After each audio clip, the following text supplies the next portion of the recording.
Forgot to fix chat again. Surprising absolutely the fuck nobody. Anyway, hi everyone. Hope everyone's doing good. Forgot where I put Chatterino on my desktop, even though I open it literally every fucking day. But anyway, hi. How are you? Sorry that your chat got like lightly grayed out. My bad. I'm a whore and a slut, and that happens sometimes. Uh that happens sometimes. My no, it's okay. She's safe. She was seen. Happy 130. That's huge. That's gigantic. Um,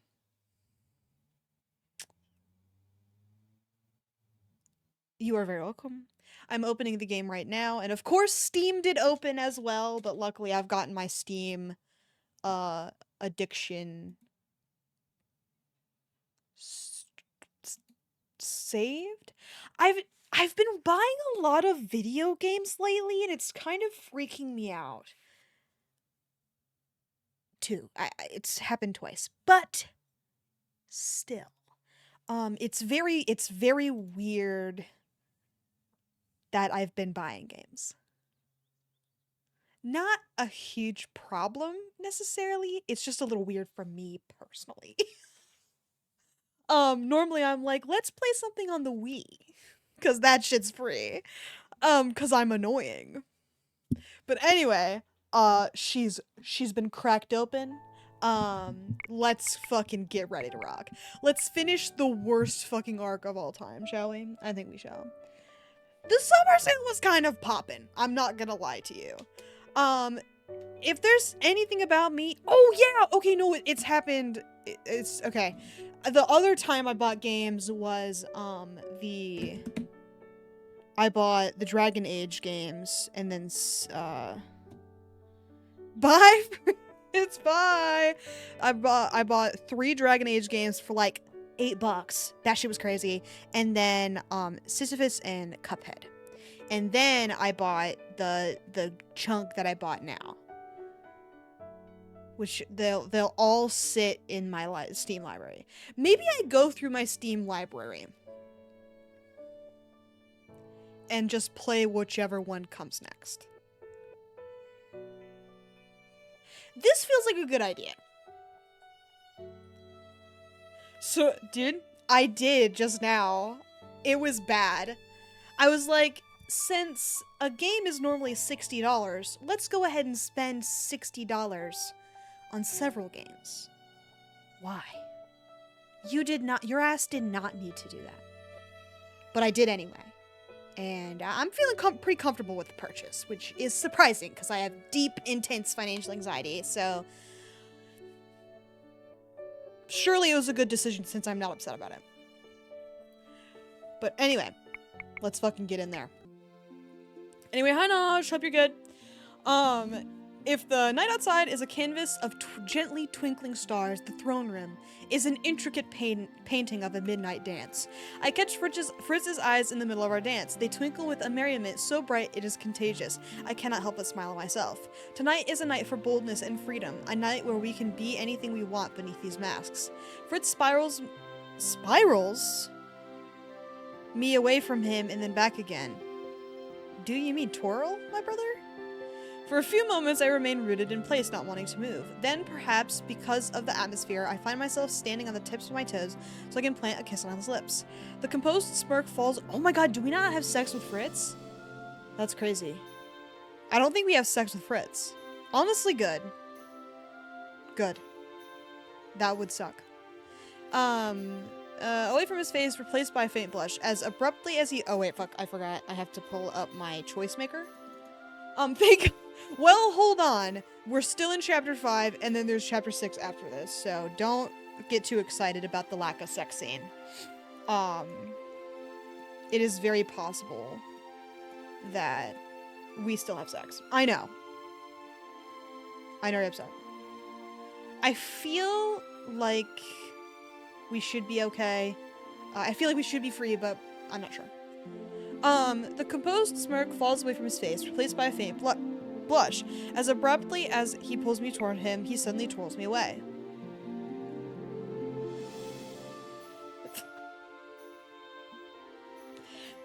feeling more brazen tonight, aren't you? Oh, and here I thought you knew I could... And here I thought you knew how bold I could be.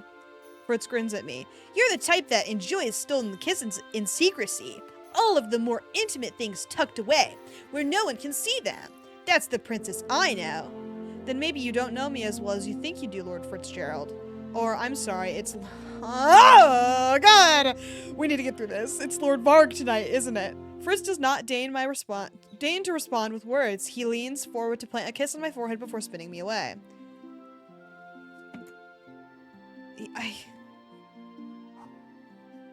I don't want to roleplay with you, Varg. I mean, Fritz. Oh no! I'm feeding into his delusions! Just Varg will work for tonight, and what am I to call you? Me? I can't be the only one playing dress-up, can I? A title for me? A memory that I have long been trying to suppress surfaces. Ice Princess. Is a title that... Okay, the title townsfolk used to call me behind my back, one I refused to acknowledge until it was too late. What's with the dour expression? In one quick step, Fritz bridges the distance between us. I am completely aware of my hand pressed to his chest and his breath on my cheek. I turn to consider the crowd around us, but then I realize Fritz has pulled us to the outskirts of the room, away from prying eyes. You fucking dick, I didn't even say that was my name yet. Hey, Ice Princess! Huh! Fritz. Whatever else I had been meaning to say is cut off when he puts his lips to mine, stealing my words away from me. I'm almost stunned enough to push him away, but then I realize that despite the abruptness of the kiss, Fritz's arms around me are gentle. The kiss, both deep and lingering, is enough to make my knees weak, yet it is disappointingly short. The moment I feel myself sinking into his chest touch, he pulls away and pulls a loose... You can't say pulls twice like that, fuck you. Pulls a loose strand of hair behind my ears. Which is their favorite fucking activity. I have noticed nothing but loose strand of hair for Fritz. It's his favorite thing to do, is to have a loose strand of my hair be tucked behind my ear or some gay shit. It's like every chapter, he does it at least fucking once. Anyway, the Ice Princess, the one who made all of those mistakes in the past, the one who was forced to face so many of her mother's demons. That woman is still you. The smile on his face is gentle. I came to a realization a few weeks ago, Wagon. It was this. In order to face the future, we have to face the past first. His expression becomes somber as he touches the mask on his face. This whole time I've been lamenting my past. I've been talking about how much of my life I've wasted serving other people. I've always hated the part of myself that was Varg. Blah, blah, blah, blah. I am in complete agreement. It was the part of me that hated the world, the part of me that judged everything and everyone. But wearing this mask now makes me remember Varg differently. Now I can't help but remember that side of me that laughed in the face of danger, the part of me that held tight to you even despite my curse. I did some terrible things, Wagon, like assaulting me, and maybe you did some things you regretted too, but... He leans forward to plant a soft kiss on my forehead. When he pulls away, he is once again smiling his gentle smile. The past is a foundation, and I've realized that it's only through accepting everything that I did and everything that I was that I can move on. He gestures around the throne room. My eyes fall on the masked guests and on the jovial smiles lighting their faces. People are guilty of wearing masks around others all the time, but give them an opportunity to wear those masks in public, and they open up and become less afraid to show who they really are. That's why please stop talking. That's why I thought a masquerade would be good for us. Wearing a mask is like looking into a mirror, I think. The voice, he's just, I gave him, his voice, shifted from, surfer to, something else. I don't really know what it is anymore. But it's grating now, because I gave him a fun, silly voice because I thought I'd like his character, but he sucks. So, it's the worst, really. I smile as I weave my finger through Fritz's. Those are wiser words than I thought you were capable of, Varg. Fritz bursts out laughing. His smile turns cocky. Ha! I would be offended if I wasn't so amused. He pauses, looking thoughtful. So, will you let me call you Ice Princess? I've always thought it was a beautiful title. Ice is sturdy, sure, but it's also malleable enough to chip into whatever shape you want. Fine, you may refer to me as Ice Princess, but also, I raise an eyebrow at him. Not that I don't appreciate the flattery, but if we were revisiting the past, Fritz smirks. Fine, fine, I try to be romantic and you cut me down. Same old Ice Princess. That sounds more like the bar guy now. Sorry, damn. He takes my hand and plants a kiss on the back of it. I've been making tonight sound like it's about me when it's really about you. So I insist you choose what we do next, Wagon. It's dance with him. We get a CG. Oh, I didn't think you enjoyed dancing so much. I care more about your company than a dance. What if I was clumsy company, always stepping on your feet? Fritz is a surprisingly good dancer for someone so clumsy, even then. If you step on my feet, then I shall just step on yours. I wouldn't mind that so terribly. In fact, I think I'd enjoy that immensely. Why? Is he a role player and a foot fetishist? Like a foot masochist? I hate this game. Sorry, I didn't fucking read that. Fritz pulls me toward him, setting one hand gently on my back while he grasps the other. He pulls me against his chest. We're so small. It kind of makes me weird. Yeah, like... This is not dancing. I have no idea what you're talking about, Ice Princess. My whole body is warm, radiating with the heat of his skin on my own. I realize with a start that the music playing in the background has become softer. Without even realizing, my footsteps have become slower to match the rhythm of the music. Fritz moves just as smoothly, every one of his footsteps perfectly echoing mine. He never steps on my feet. I can feel his breath on my neck as he leans down to speak with me. If this isn't dancing, what would you call it? A breach of personal space? And what's the problem? We're in public. You're more than welcome to step away whenever you want. Thought so. He plants a kiss beneath my ear. How did you get down there? I'm gonna be real honest with you. How did you get down there?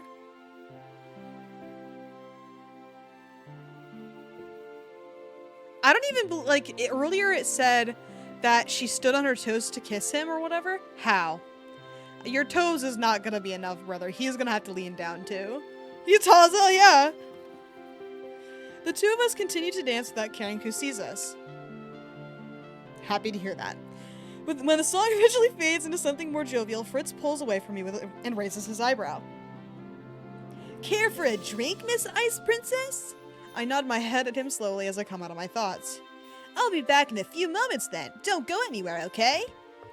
Fritz walks off to get something to drink, but does not leave me alone for long. Only minutes later he has returned. I stare at the glass topper as he hands me one of the drinks. It appears to be some kind of animal. It looks like some kind of strange lizard. What is that doing here? What is this? Your guess is as good as mine. Apparently this was done to honor one of our esteemed guests? Perhaps it was for Claude or Lance, but why a lizard? I startle when Fritz, oh, little guy, yeah, that's Claude's thing. I don't know why they reused it here. And if it's glass, why is it green? And opaque. Glass can be green, I realized while I was saying that, but it's also opaque, so didn't believably look like glass, but whatever. Sorry, I couldn't resist when you were so obviously daydreaming. Would it not be more of a night dream at this point? Point taken. Though Fritz and I remain in each other's company for a long time after that, it is just a matter of time until the two of us are forced to separate. I am pulled aside by other notables, all of whom have some matter or another to discuss with me. Meanwhile, Fritz is cornered by some of his acquaintances from the Order. I insist that he share a drink with them, and after some hesitance, he agrees to accompany them. Later, socializing becomes more difficult. My energy is drained, and I feel suddenly claustrophobic. I need some fresh air. I glance around the throne room in an attempt to find Fritz, but quickly give up the effort. I should let him relax for a change. I turn and head out of the throne room. I release a sigh as I step out into the corridor. The tranquil night is a nice change from the crowded throne room. I wander a little further, deciding to put as much distance as I can between myself and the crowds. I meander down some of the nearby corridors, taking in the quiet of the night and letting it settle gently on my shoulders. Save for a few nights out on patrol, the halls are empty. Some wave to me as I pass, but none approach to talk. It remains that way until I am a good distance from the throne room, and a familiar knight makes her way over to me. Hi, Jurian. Princess Wagon? What are you doing out here? I came out here for some fresh air. I paused to glance behind me. I realized suddenly that I have come into a different corridor. Many of the lamps here are unlit, probably to discourage people from wandering any further. Jurian smiles at me wanly. I forgot her voice. Lever! A little too crowded inside for you? I'm afraid so. I'm surprised Fritz isn't out here with you. I didn't want to pull him away from the festivities when he was having so much fun. It's been a while since he has been able to relax. I can't argue with that. He's looked tense recently. I nod, then look at her, curious. What about you? How have you been since the promotion? The smile that stretches across Jurian's face is so bright, it sparkles. I've been well. It's a lot of work, but it's rewarding. I only wish... She stops then, the smile fading from her face. I can tell by the melancholy in her eyes that she is thinking of Garland. My heart sinks at the memory of him. I've tried many times to apologize to Jurian for what happened, but she insists it was not my fault. Now the only thing I can think to do is pay my respects to him as I do with everyone else. I hope that my words reach him. Jurian shakes her head abruptly. Never mind. When she faces, yes, he's fucking dead. Isn't that crazy? I think about that a lot. I do too. Garland dying was one of the more unnecessary character deaths. Like, if the game had picked...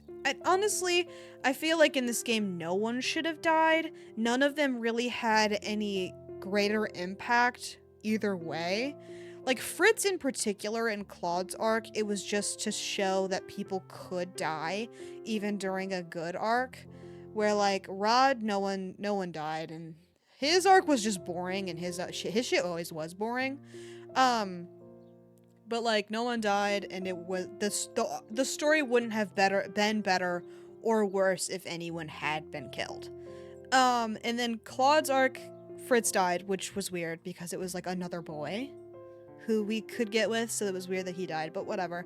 And then Parfait dies for the first time in...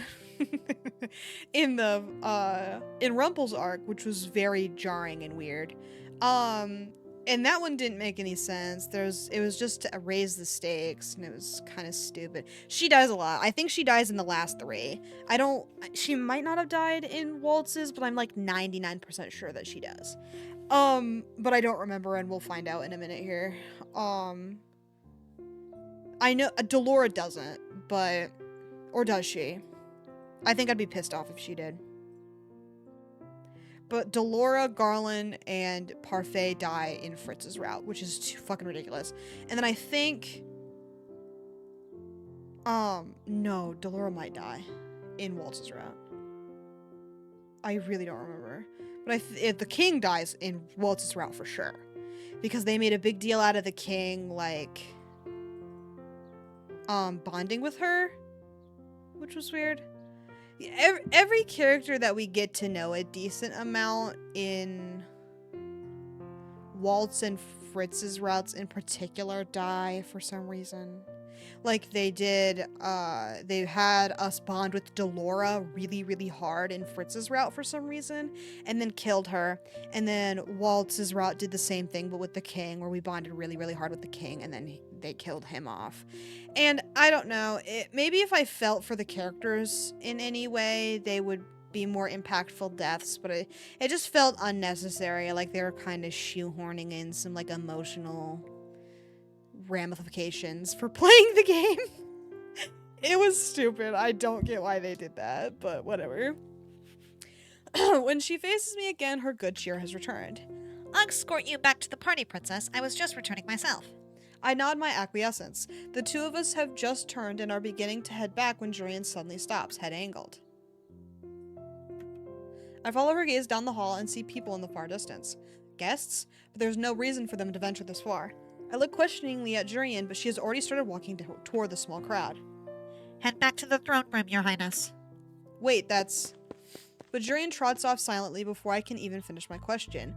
For a few moments, I simply watch her go, disconcerted by the sudden change in her demeanor. I ought to head back, but I'm curious about what's happening. Surely it cannot hurt to investigate. If I need to, I can always hide. Fritz taught me how to be inconspicuous.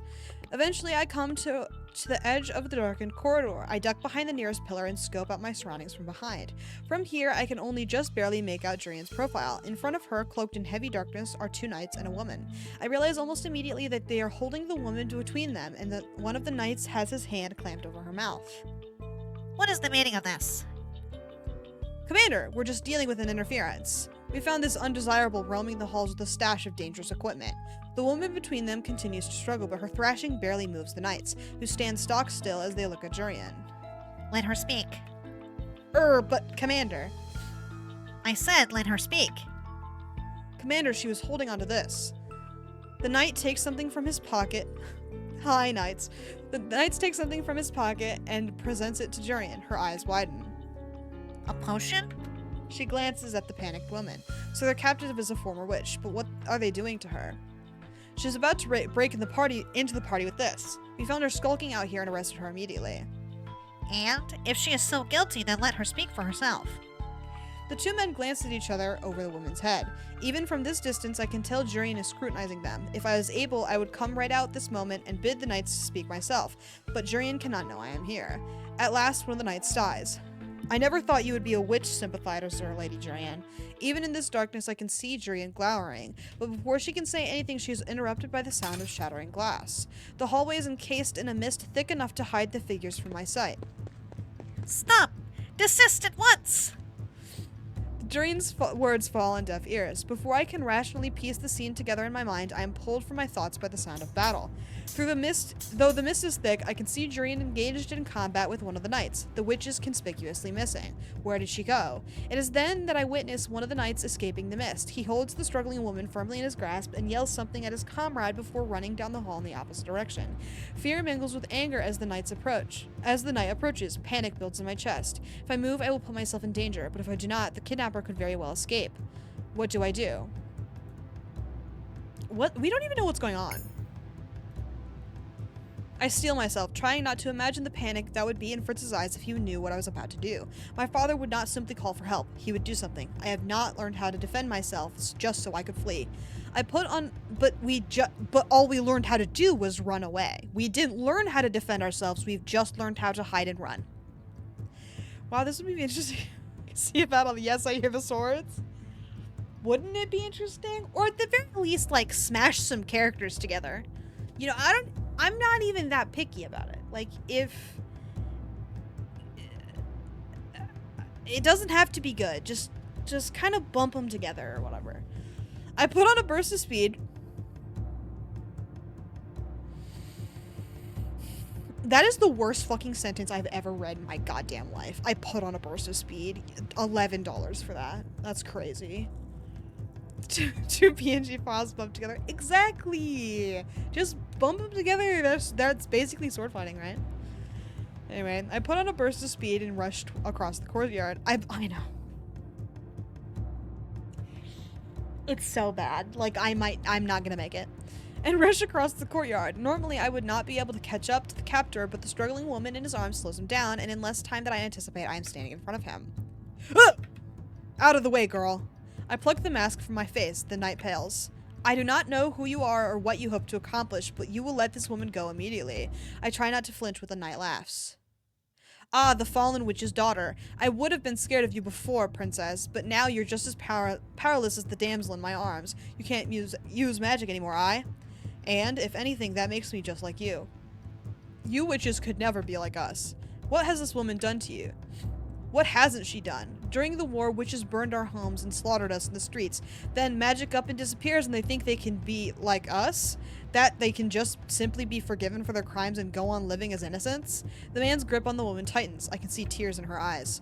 Equality? Don't make me laugh. We will never be the same. I see. The knight unsheaths his sword and holds it to the woman's throat. Why? If you value the hostage's life, you'll back away slowly. For just a few moments, I falter. Memories of my own capture replay in my mind, and I am incapable of movement. I force myself to brush them aside. 2 years ago, people died because of my bad decisions. What kind of queen will I be if I keep putting others in danger? This is a show don't tell moment because we never see the evil that these witches do, only hear of it. And like the worst that a witch has done, I guess Mithros was evil, but he didn't get up to much. He just talked about being evil. The most evil thing the witches have done over the course of the base game and this game has been Delora putting the curse on us, and that was kind of it. that was all. But anyway, I take a few steps back, and as I do so, I reach into my pocket for Fritz's knife, which we have not learned how to use. I send out a silent apology to Fritz, hoping he will forgive my brazenness. If he shows up and saves us, I'm going to be pretty pissed. Then, just as the knight lowers his sword, I lunge forward with the knife. Ah! The movement startles him, and he steps back in alarm. I slice the dagger through his hand. His grip on the witch loosens, and she uses the opening to rush past me. She shoves something into my hands in passing. This is the last mist potion I have. The knight approaches, sword withdrawn. I have no time to think. I cannot take the man on my own. I throw the glass potion to the floor. It shatters, and the knight disappears behind a curtain of mist. I can still hear him approaching, though, and knowing I am no match for him in a one-on-one fight, I grab the witch's hand and flee with her through the mist. I soften my footsteps as we move. Thankfully, the witch mimics my stealth, and the two of us reach the end of the corridor quietly. Your Highness, you! I clamp a hand over her mouth, but too late. The knight, who had been wandering silently through the mist, turns his sword in our direction and lunges. Why would she talk? That pisses me off so bad. Lunges.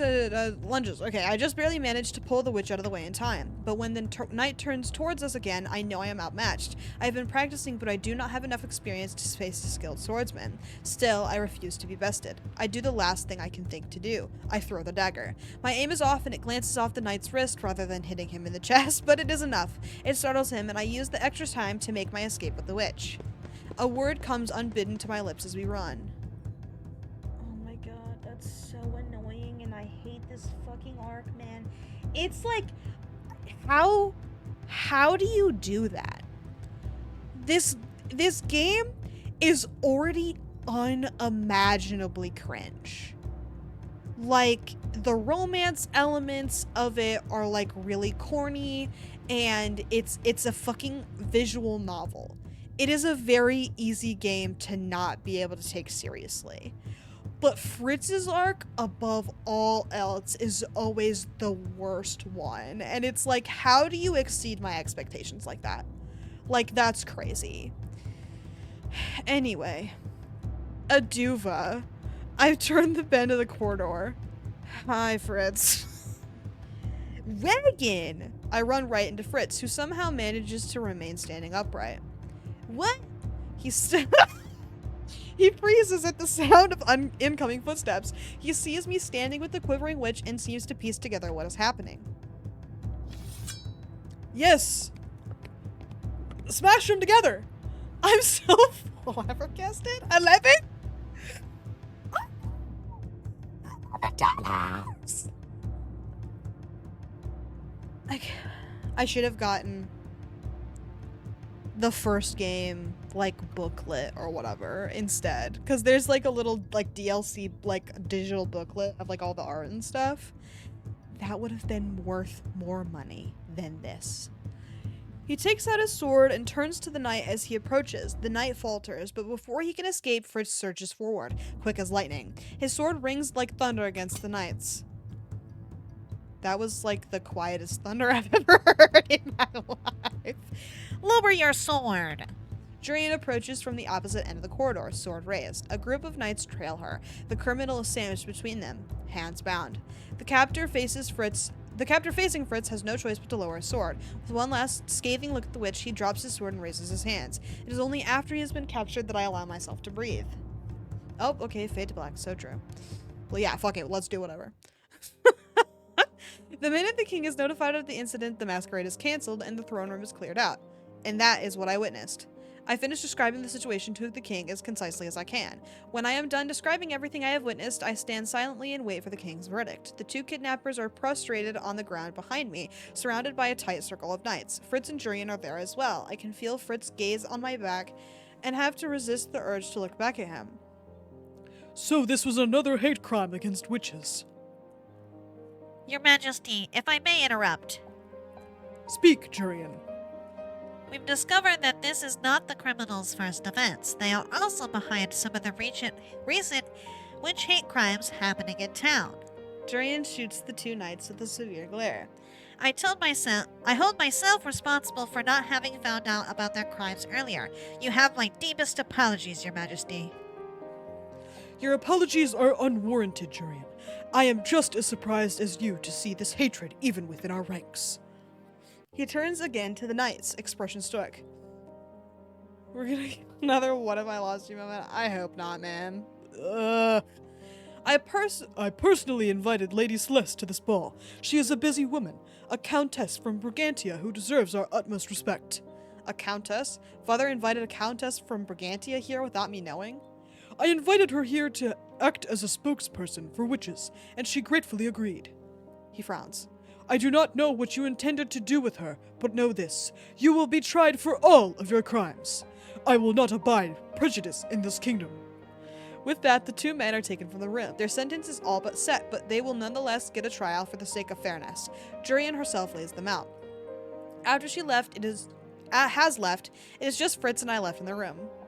Here's the what if I lost you moment. I break the silence first. The witch is a Brigantian countess? Why did you not tell me she was coming? Oh, wait, what the hell? Okay. I was like, I thought it was just Fritz and I. What the fuck is the king doing here? It did in fact say that it is just Fritz and I left in the room.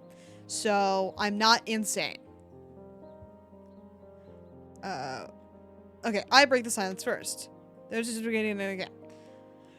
I intended to have Claude introduce you tonight, but the only other ones who knew of her arrival were the knights. It was for security purposes. He sighs. I see now that it was a mistake to keep the information confidential. Regardless. My father turns to me, expression somber. You put yourself in danger rescuing her wagon.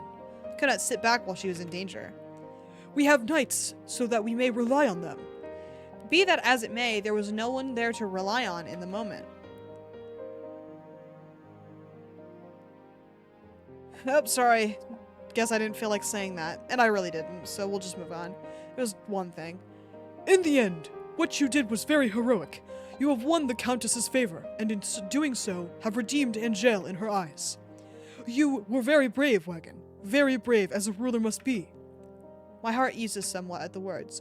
I would like to speak to the Countess now, but I would hear your testimony tomorrow, Fritz. Of course, Your Majesty! Then you are excused. Thank you both for your assistance tonight. With a bow and a curtsy, Fritz and I duck out of the throne room. Uh-oh.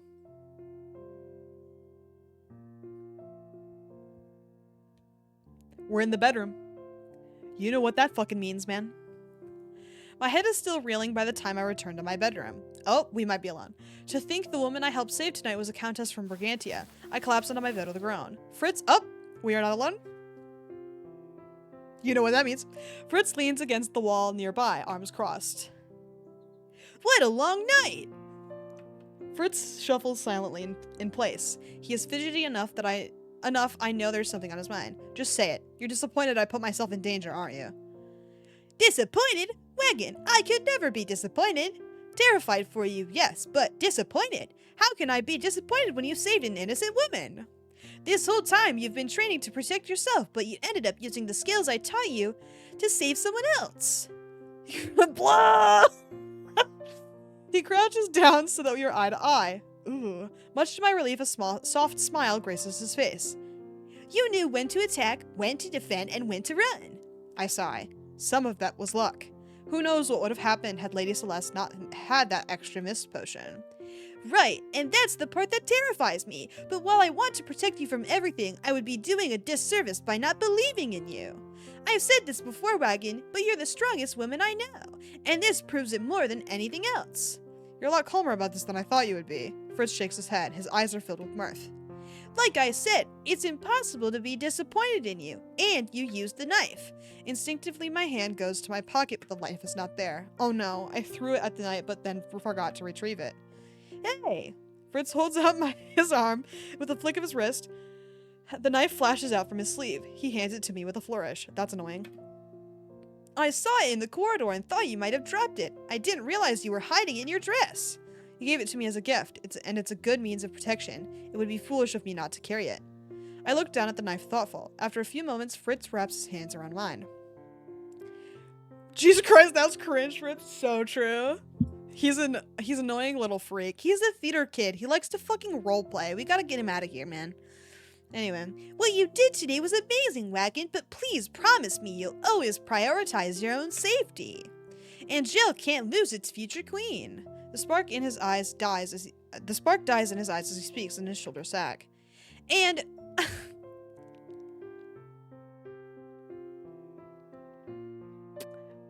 you're such a good guesser, dude. And I can't lose you. You mean the world to me, Wagon. You're the one that keeps me rooted, that keeps me sane. You're my dream for the future.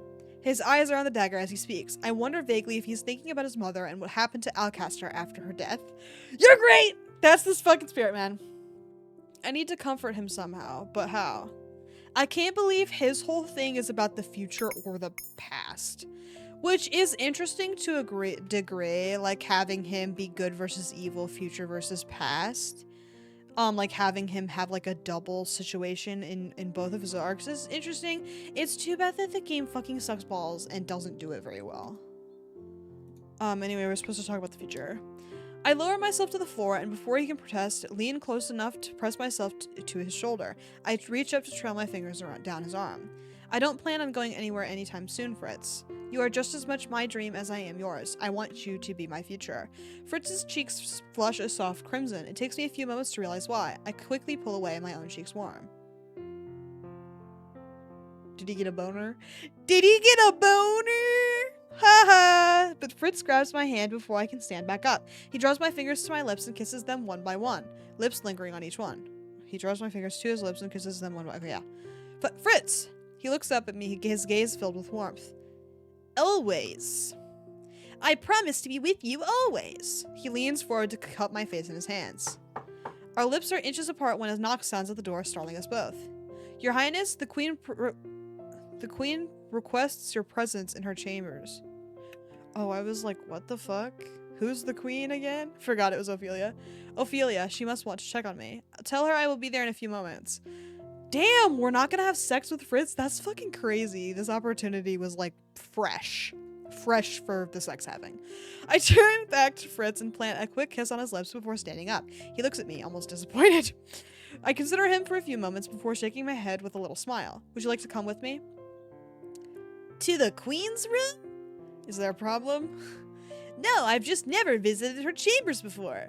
Then we must remedy that. You're basically a part of the family now, after all. Before he can protest, I grab his hand and pull him out of the room. Why? What? Where?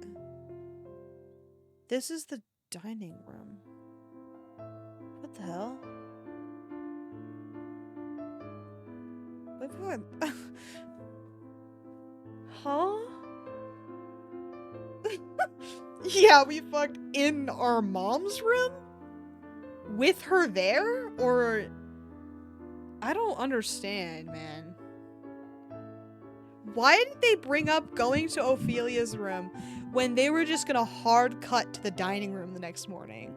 I don't understand why they make these choices. Like, what the fuck even happened there? That was so bad. Like, that was nasty. Anyway, last night's proceedings feel like a dream in the morning. The king reviews the situation with the counselors, and after hearing testimony from Fritz, Julian, and I, he sentences the knights to a lifetime in prison. I guess they did more hate crimes, but technically for what they did, that was 30 years. But if they did more than one hate crime and they're being tried for all of them, that would be 30 years plus other hate crime sentences served consecutively, which is a different, like, law wording, than lifetime in prison. So, fuck you. 30 is crazy, I agree. But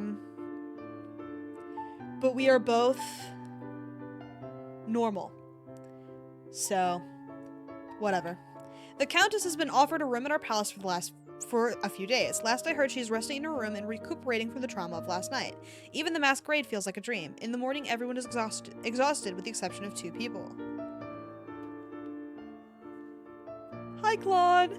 You absolutely must fight me. I will not leave Angel until we spar.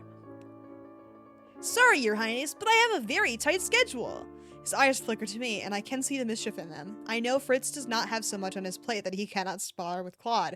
No, he just wants to avoid Claude's melodrama.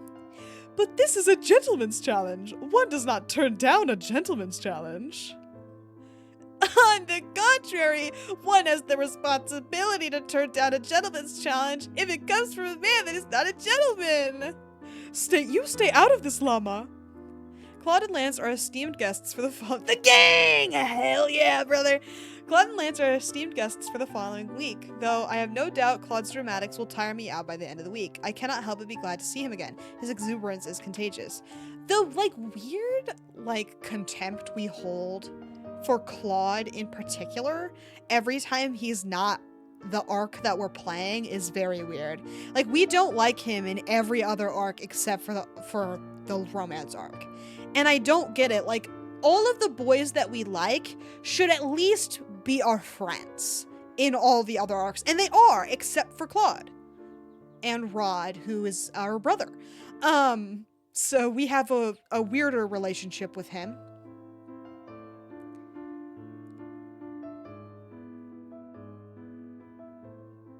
But Rod's relationship with us seems friendly at the very least. Generally. This game is so bad. I'm a little bit flabbergasted. But anyway, Elaine especially is excited that two princes are staying longer. She has been stealing Also, I like how they retconned Brigantia nightlife into the game. They're like, Brigantia has a lot of nightlife, and so they stay up longer than Angelians. Made that shit up. Yet another retcon, but one that I enjoy. I like Brigantian lore. Anyway, she has been stealing glances across the table at Lance all morning. Even now, she twirls her hair around her finger as she shoots another nervous smile at Lance. When she notices me staring, she turns away with a flush. Do you really plan on ignoring me, Lord Fitzgerald? Oh, you were saying something? Such a cruel man you are. Please ignore him, Lord Fitzgerald. He thrives off of attention. I only wanted to see who the superior swordsman was. Fritz is a very capable swordsman. He is the commander of the Order of Caldera, after all. Bah, that means nothing.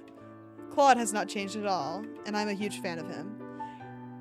Lord Fitzgerald fights with a purpose, not just for the sake of being dramatic. You're just jealous you're not good with a sword, llama.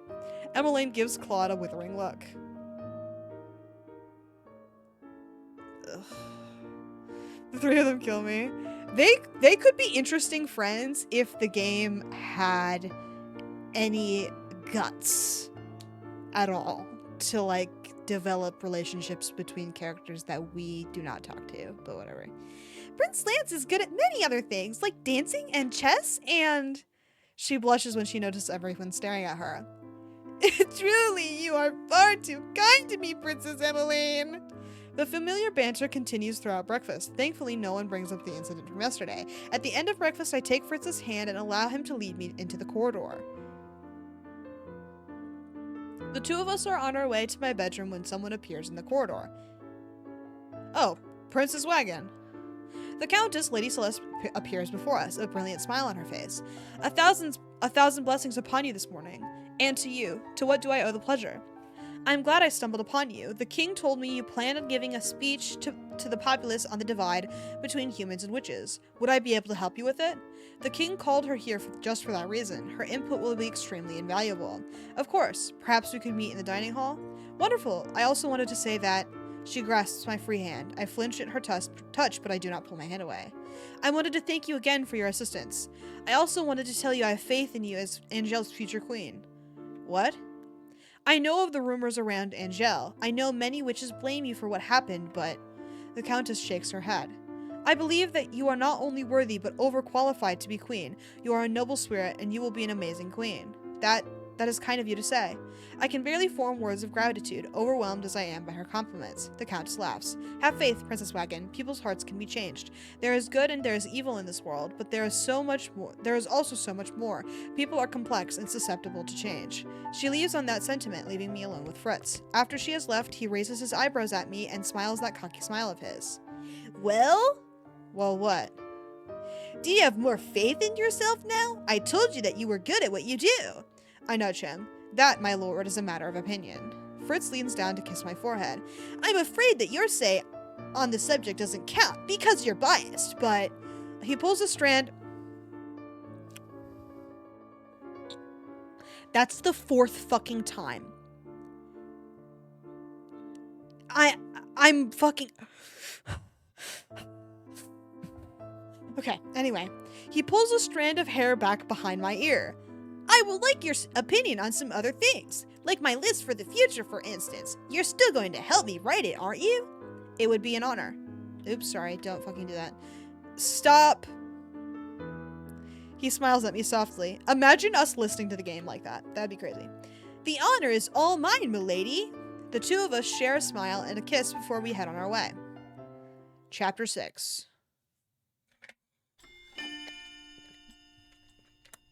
I am very good at guessing.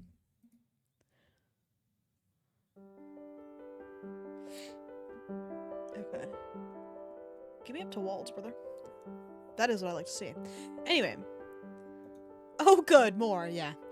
The corridor is quiet at this time of night. The only sounds the footsteps of the patrolling guards. I am on my way back to my bedroom after an exhausting day of meetings, speeches, and conferences. I am always out late these days, a result of my many meetings with the counselors, the witch representatives, and, well, everyone else. Though Fritz has taken to sitting beside me at those meetings as a show of goodwill, he is absent more often than not, busy doing volunteer work around Angel and assisting others with construction work and errands.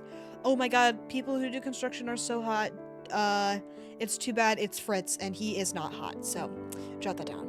The volunteer work is his personal way of showing commitment to the people of Angel. It was one of the most important goals on his to-do list for the future. There is one thing on his list, however, that is reserved just for me. We usually save that activity for our nightly get-togethers, but tonight is different.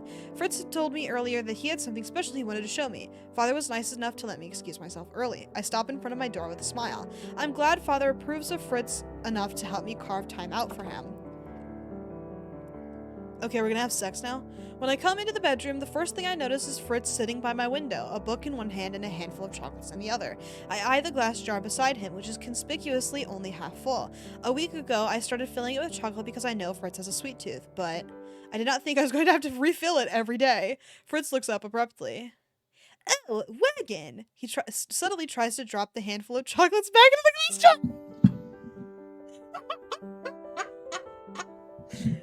That is so fucking funny. That's the most, like, character he's had the whole arc. That's the most interesting he's fucking been the whole game. Isn't that crazy? Like, that's good characterization, I think. But, whatever. Bonum Vesper. Oh, wait, sorry. I got annoyed by the other language. Bonum Vesper. I blank for a few moments as I try to recall the meaning of the words. Bonum Vesper? Fritz moves to sit on my bed and pats the space beside him. Good evening. Do you remember what salve means? That one is easy. It means hello. That's right. And carpe diem? Oh my god. That one is an expression that means I sigh as I plop down on the bed beside him and rest my head on his shoulder. How nice of you to quiz me now when I can barely think straight. They say the best way to remember a language is to keep repeating the words. That is not how Aduba stuck in my mind. That word is a special case. 2 years ago, Fritz taught me that word so that I would have a special way to call him to my side. Back then, I had no idea he read languages to be closer to, because they retconned that information in, of course, to be closer to his mother. I had no idea he was trying to keep me close by teaching me that word too. But now, I smile. It has been a few months since Fritz suggested we learn this language together. He wanted to do something special with me. Because he enjoyed languages so much, he suggested learning the foreign language he had been studying before. I am glad this is something the two of us can do together. Because really, if I could, I would do everything with Fritz. We both promised each other that we would do just that 2 years ago. Even though the years pulled us apart, we have since been able to reconnect. He has been so much happier recently. We both have. Today has been a long day, so how about we only review a few phrases before we do what it is that you wanted to do tonight? I glanced at the book, expecting it to be open to the page we stopped on. Instead, I am surprised to see an envelope tucked between the pages. What's this? Fritz sighs. The king personally delivered it to me earlier. I pull the envelope out from between the pages and turn it over in my hands. It is addressed to Fritz, and it is from an unknown address. But it's his dad. Who wrote it? Fritz takes the envelope from my hands, opens it, and pulls out the letter inside. He begins to read it aloud. To Fritz, my son. Oh! I nearly slapped the letter out of Fritz's hands, but I managed to restrain myself. The letter is, sure enough, from his banished father, Alcaster. It is a letter filled with apologies, though I doubt the sincerity of the words. At the end of the letter is a request to meet in Brigantia. What are you going to do? I want to keep Fritz here. I want to force him to burn the letters so that I do not have to worry about Alcaster scheming again, so that I do not have to worry about him using Fritz to get what he wants. But this is Fritz's decision to make. This is his life. He must do what he feels is right. I think I'm going to see him. Which is a normal thing to do. Fritz pulls me closer and plants a kiss on the top of my head. Don't look so glum, Wagon. Remember what I said about my mother? That you received no closure with her? Fritz nods. I don't want that to be what happens between my father and I. I'm not his shadow anymore. I'm my own person. I'm strong enough to face him, and I want to face him. I want to show him that I'm not like him. The words ease something in me, and I sigh without realizing. Fritz smiles. Will you come with me? Of course. I will personally strangle Alcaster if he says the wrong thing. That's my eyes, princess. Perfectly regal and perfectly terrifying. To go up and make my chicken soon. Well, luckily we're almost finished with Fritz's arc, so you get to see the whole thing. He laughs when I nudge him. Anyway, let's put aside the specifics of that meeting until later. He slides the letter out of the book and sets it on my bedside table. The motion makes my heart swell with pride. Fritz has come a long way. I have never been so proud of him. So, getting back to our lesson. Here, tell me what this phrase means. Amor vincit omnia. You've taught me that one before. Oh? Love conquers all. I flick his forehead. You really are forgetful. Sorry, I wasn't sure about that one because I haven't heard it in one of your speeches yet. He grins at me and I blush. 2 months ago, when the two of us started learning the language together, I gave a speech to the townspeople about bridging the divide between humans and witches. Back then, I used one of the foreign words. Fritz taught me carpe diem. You're so fucking stupid for that. I hate you so much. He was proud that I'd used it, and he hasn't stopped teasing me about it since it happened. That was months ago. And I've been waiting impatiently for an encore ever since. I reached forward to snap the book shut, cheeks still warm. I think that's enough for tonight. Boo, Latin, and it's also the dumbest fucking phrase. But I haven't even taught you anything. You called me here early because you had something to show me, correct? I thought that was the letter from Alcaster. What the fuck more could he possibly want from us, man? It's chapter 6. I stand and heft a hand on my hip. Fritz looks at me for a few moments, thoughtful. It may just be my imagination, but his expression seems terse, if not anxious. Fritz? After a few moments, the anxiety fades, replaced with a soft glimmer of confidence. I'm ready. Marriage. What? He laughs. To take you to that place I want you to see. He stands up and takes my hand. It's a surprise, so I'm going to blindfold you at some point. Are you okay with that? It's either it's a marriage proposal or we're being taken to his mother's grave, and there's no in between. You ask me after you already planned this out? You trust me, don't you? With my life. Then there won't be any problems. He squeezes my hand as the two of us head out and into the corridor. I actually don't trust you. I'm different. I'm surprised when Fritz bypasses all of the palace corridors, leads me through a quiet street in town, and then all the way to the forest. We are only just at the outskirts when he holds out a blindfold to me. May I? Do you not think anyone at the palace will worry about us? Fritz's smile never falters. No, I don't. Maybe he already spoke to them about this. I relax as Fritz ties the blindfold around my eyes. For a few moments, there was nothing but the warmth of his chest against my back, and the feeling he should not be standing that close to put something around our eyes, but whatever. And the feeling of his fingers ghosting over my arms, which is not where my eyes are. He leans down to plant a kiss at the nape of my neck and then grabs my hand. He begins to lead me forward, walking more slowly so that I can keep up. Is this really necessary? Absolutely! I can hear the smile in his words. I remember 2 years ago, it took me a long time to trust Fritz. It didn't. So long, in fact, that I feared I would never trust him again. Yet, here we are. I hold tightly to Fritz's hand as he leads me down the forest paths. On the occasion we run into an obstacle, Fritz pauses to move it out of the way or to help me duck under some branches. Are we almost there? Fair? What does that mean?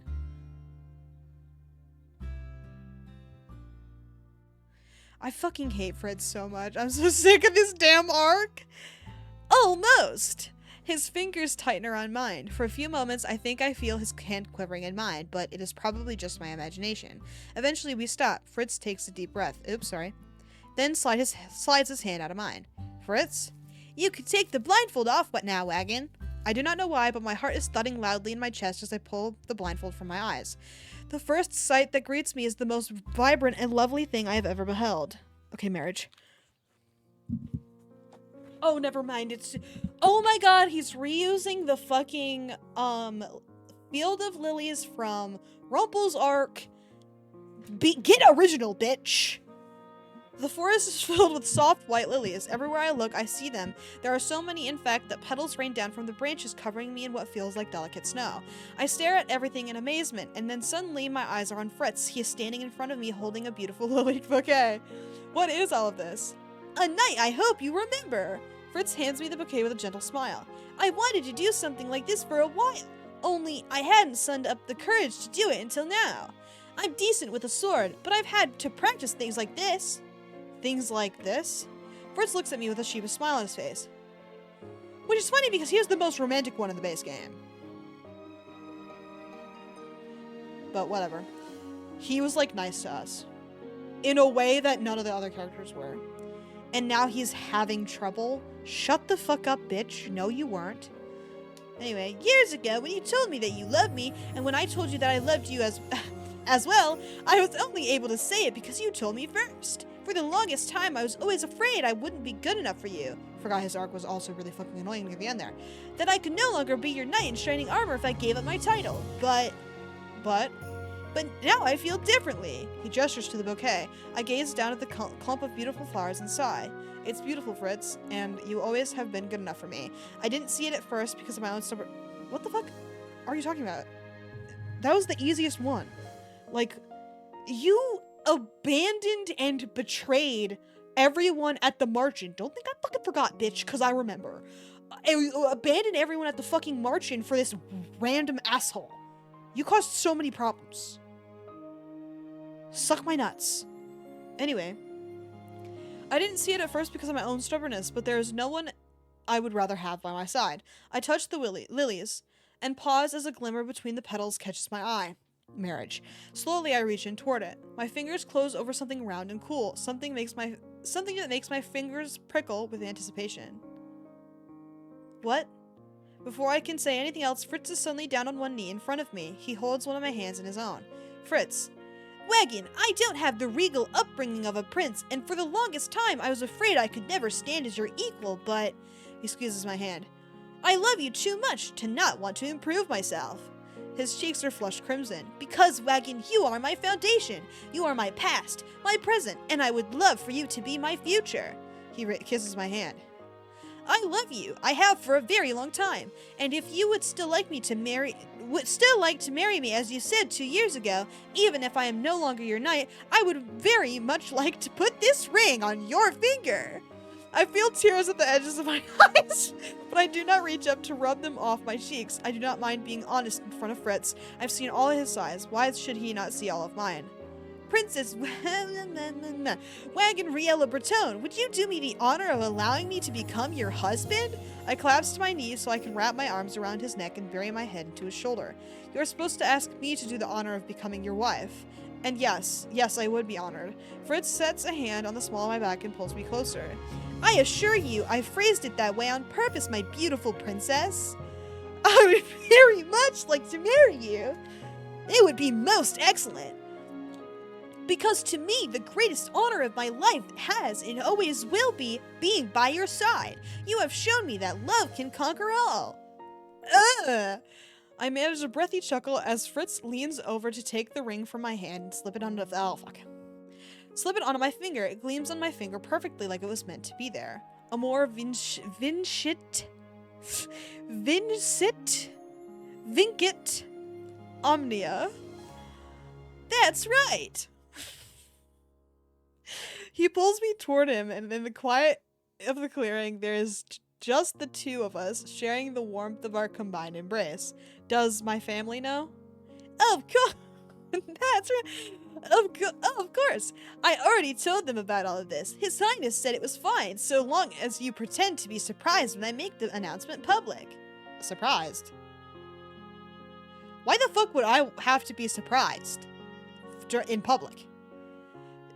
Honestly, me personally, if the princess was surprised about her own marriage proposal when they announced it to the public, I would be like, okay, something's amiss here. We need to get her out of here. Someone needs to go to jail. I don't care who it is. I cannot help but laugh. I think I prefer something personal like this. As do I. I always did prefer having you to myself. He cups my face in his hands. He places a kiss on my forehead, then on my nose, and then lastly he presses a kiss to my lips. And the kiss is filled with so much hope and longing that I cannot help but become lost in it. He also kisses Wagon the most. Like, he's like, I'm not romantic. Brother, you kiss us a lot, man, for someone who isn't romantic, but sure, whatever. When it is over, he presses his forehead to mine. Thank you for helping me become a better man. And thank you for helping me become a better woman. I love you, Fritz. I love you too, Wagon, forever and always. He starts to laugh. As always, his laughter is full of so much joy it lifts my heart. I want to hear it for the rest of my life, and now I'll be able to. Yes, and now we're fucking done. Let's go. Suck my nuts. Okay, I have to run an ad really quick, so I'm gonna do that, and the credits will not run, fuck you. Let's go! Fritz's arc sucked shit. It was fucking awful.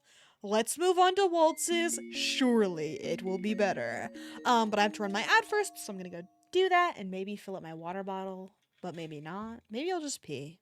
I don't know, we'll see. I will return shortly from the ad. Everybody sit tight during it.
Okay, I'm back now.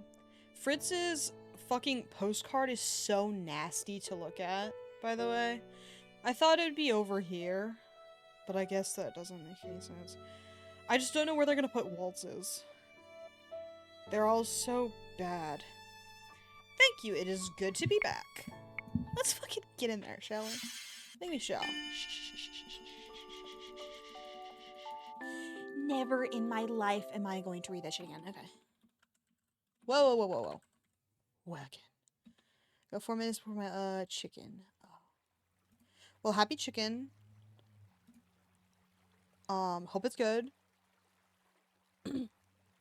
Are you like, is it like the grilled chicken that you're doing, or like what the fuck is going on? Oh. Oh. I forgot Waltz's, like, tertiary color is green. Really fucking throws me for a loop, man. Anyway, well, I hope it goes well and also fast because it's the best arc. Protect our kingdom. That's old Gennaro. They just used the same old character model. That's so funny. I can't tell a difference. Which I'm actually upset. I'll be like 20 minutes. I'm sorry. I'll always be with you. I'm trying my best, father, but Dolores! Okay, she didn't die in this one. Let's go! Too bad I hate doing her voice because it changes every time. But whatever. In the last month alone, there have been 4 incidents caused by corrupted witches. 4? And the month isn't even over yet. I groan as I sift through the documents in front of me. After so many hours of looking at them, the words have begun to blur together. It has been 3 hours since I convened here with Delora and Waltz to discuss magic-related incidents around Angel. We have heard testimonies from various witches, so there can be no mistaking what we have been told. Witches corrupted by the Tenebrarum have been wreaking magical havoc in Angel. As the bearer of the Tenebrarum crystal, it is my duty to make sure they are punished for misusing their magic. And as the Queen of Angel, it is my responsibility to make sure they are punished for their crimes. I told my father I would protect the kingdom, but some days I feel I am not up to the task. The gloomy thought weighs down on my shoulders. It makes me feel small and weak. But then I feel a familiar warmth. Waltz settling his hand over mine. He flashes me a reassuring smile. He does not speak, but I know what he would say if he opened his mouth. Your burdens are mine to carry as well. I turn to him and whisper softly beneath my breath. Thank you. Oh my god, they started so soon! My eyes! Okay, just don't look at him. Just don't fucking look at him, man. Oh god, he's in 2 spots on my 2 monitors. God, it's so gross. Waltz just nods as we turn back to the conversation. Oh god, he's so disgusting! Ah! Someone do something! Even just a cursory interrogation shows that these witches are Hilder's followers. Mother, even after your death, we still feel the effects of your corruption. Right now, the best thing to do is tighten security and add more witches to the kingdom patrols. I will do as you command, Lord Waltz. Calmly, Waltz designates duties to the witches we currently have employed at the palace. For the last 2 years, I have been trying to mend the relationship between witches and humans. I expected the number of human hate crimes to have dwindled by now, but this is not the case. I'm not doing enough. Waltz, please turn around, challenge. Oh, God. I eventually dismissed the witches with a wave of my hand, but Delora and Waltz remain. I let out an exasperated sigh as I set my chin on the table. Tired? I'm fine. Wacken has been running herself dry. I bolt upright with a frown. Trouble in paradise? The nightmares are starting to get bad again. You did not have to tell her that, Waltz. The nightmares Waltz is referring to are a side effect of being the Tenebrarum bearer. When it is overfilled with negativity, those negative emotions plague me in the form of nightmares. The only way to deal with those nightmares is to balance out the crystallum, and that requires finding and dealing with the major source of negativity. Walt shakes his head. You know I only ever turn on you because I'm worried. The last thing I need is to be lectured by an overbearing witch right now. I'm not going to baby you, Wacken, but you know I'm always here when the going gets tough. I sympathize with you, truly. Being both the bearer and the queen is a colossal responsibility. It would take its toll on anyone. I'm sorry about your chicken. I hope it goes fast. I believe in you. At least you don't have to see his fucking side profile. Ugh. Still, you need to take better care of yourself, otherwise you're going to worry the rest of us to death. I've already said multiple times you are all better off not worrying about me. Dolores snorts. As if we could ever just ignore you. Parfait left you in my care wagon. It is my responsibility to watch over you whether you like it or not. I am fine, Delora. I just need to rest. Delora turns to Waltz. You ought to pamper your soon-to-be wife more, Waltz. Waltz laughs softly, sheepishly. I try, but you know how stubborn Wagon can be when she sets her mind on a goal. Then try harder. Waltz salutes. Yes, ma'am.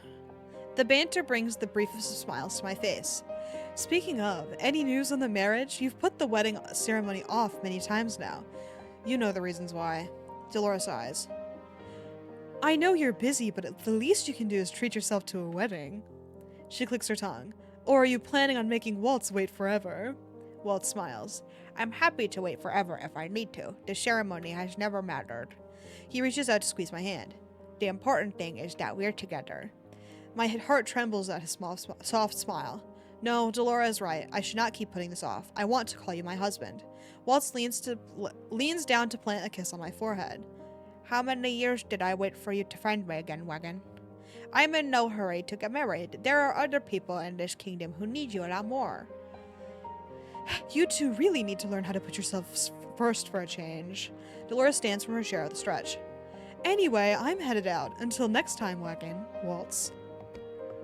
Delora raises her hand in a casual wave as she exits the throne room.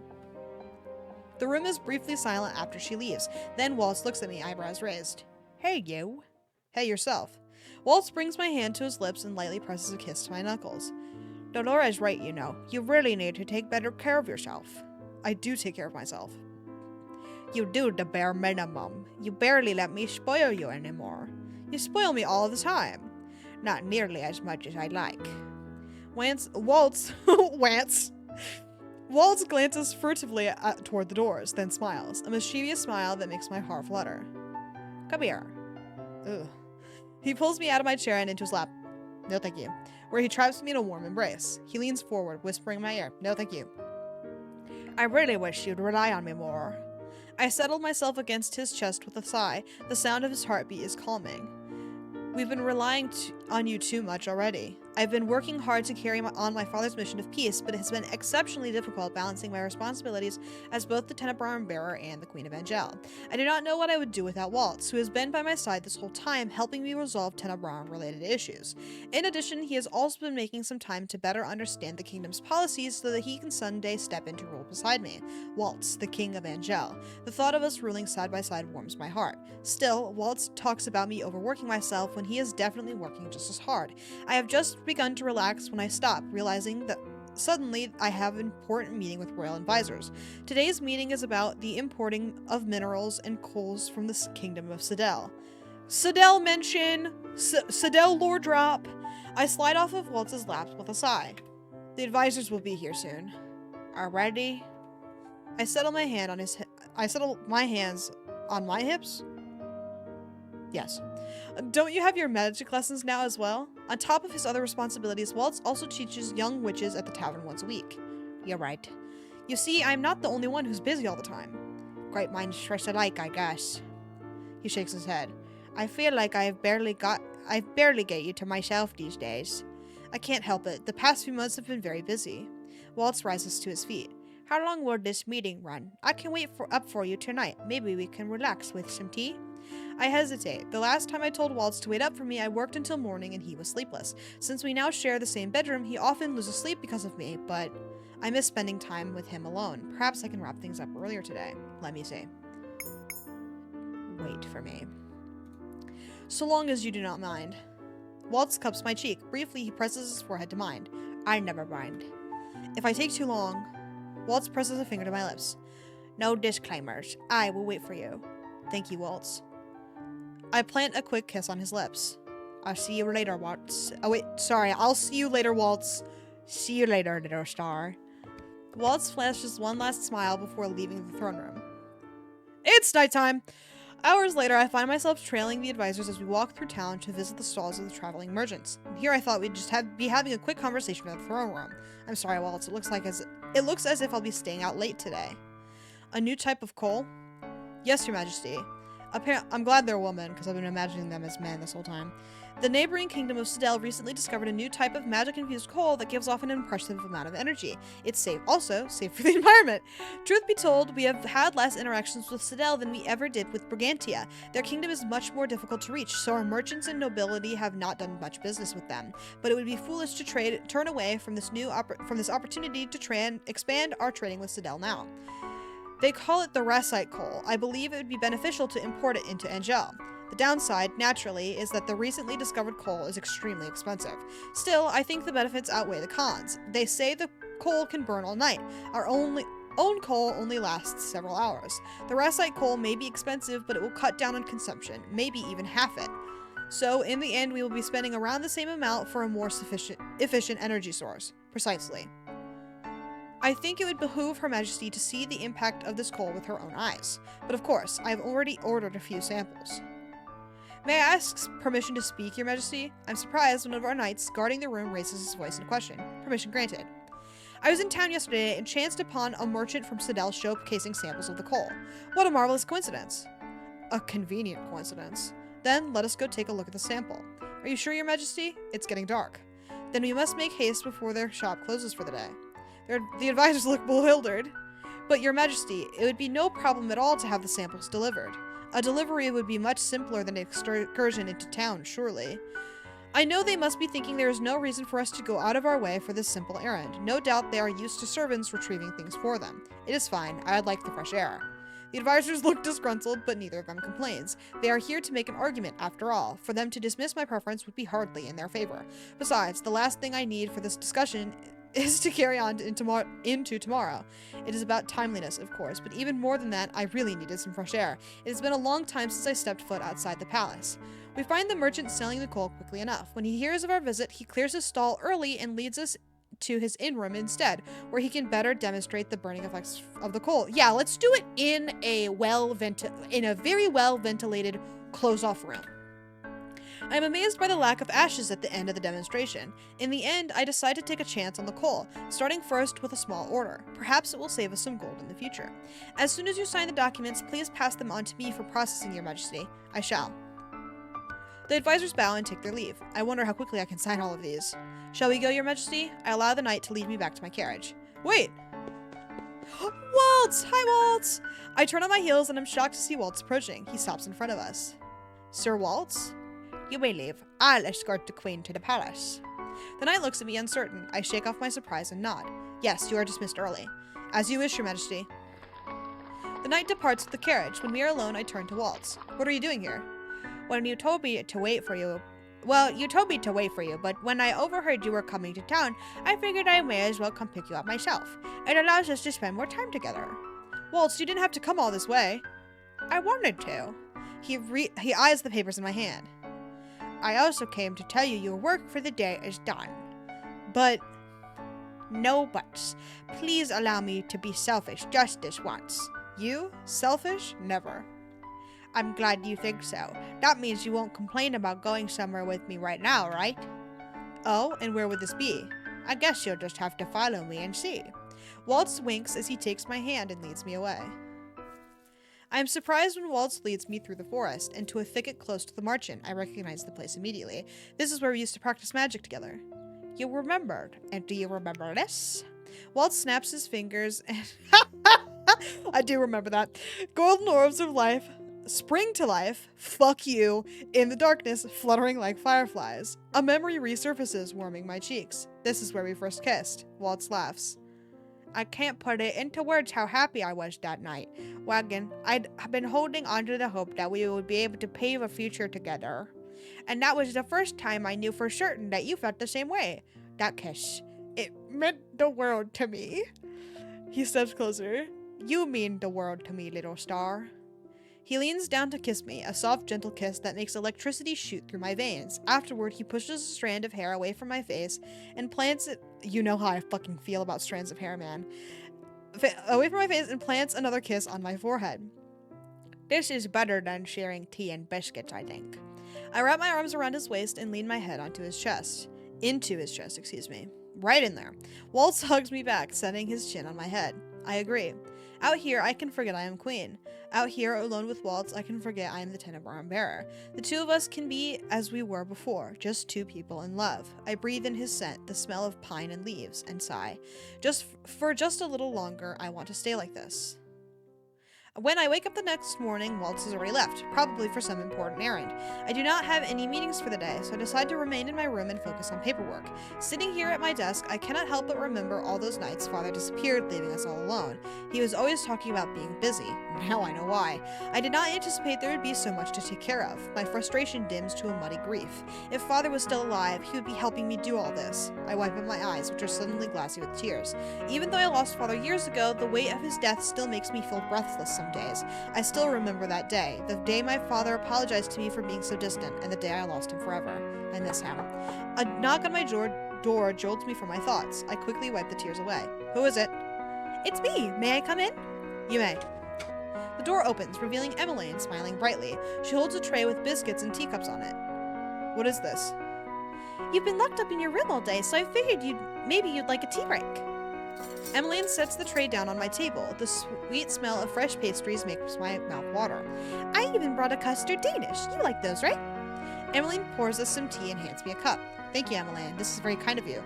I immediately reach for the custard Danish. As expected, it is delicious. Who baked this? It's heavenly. Mother, she wanted to treat you to something nice.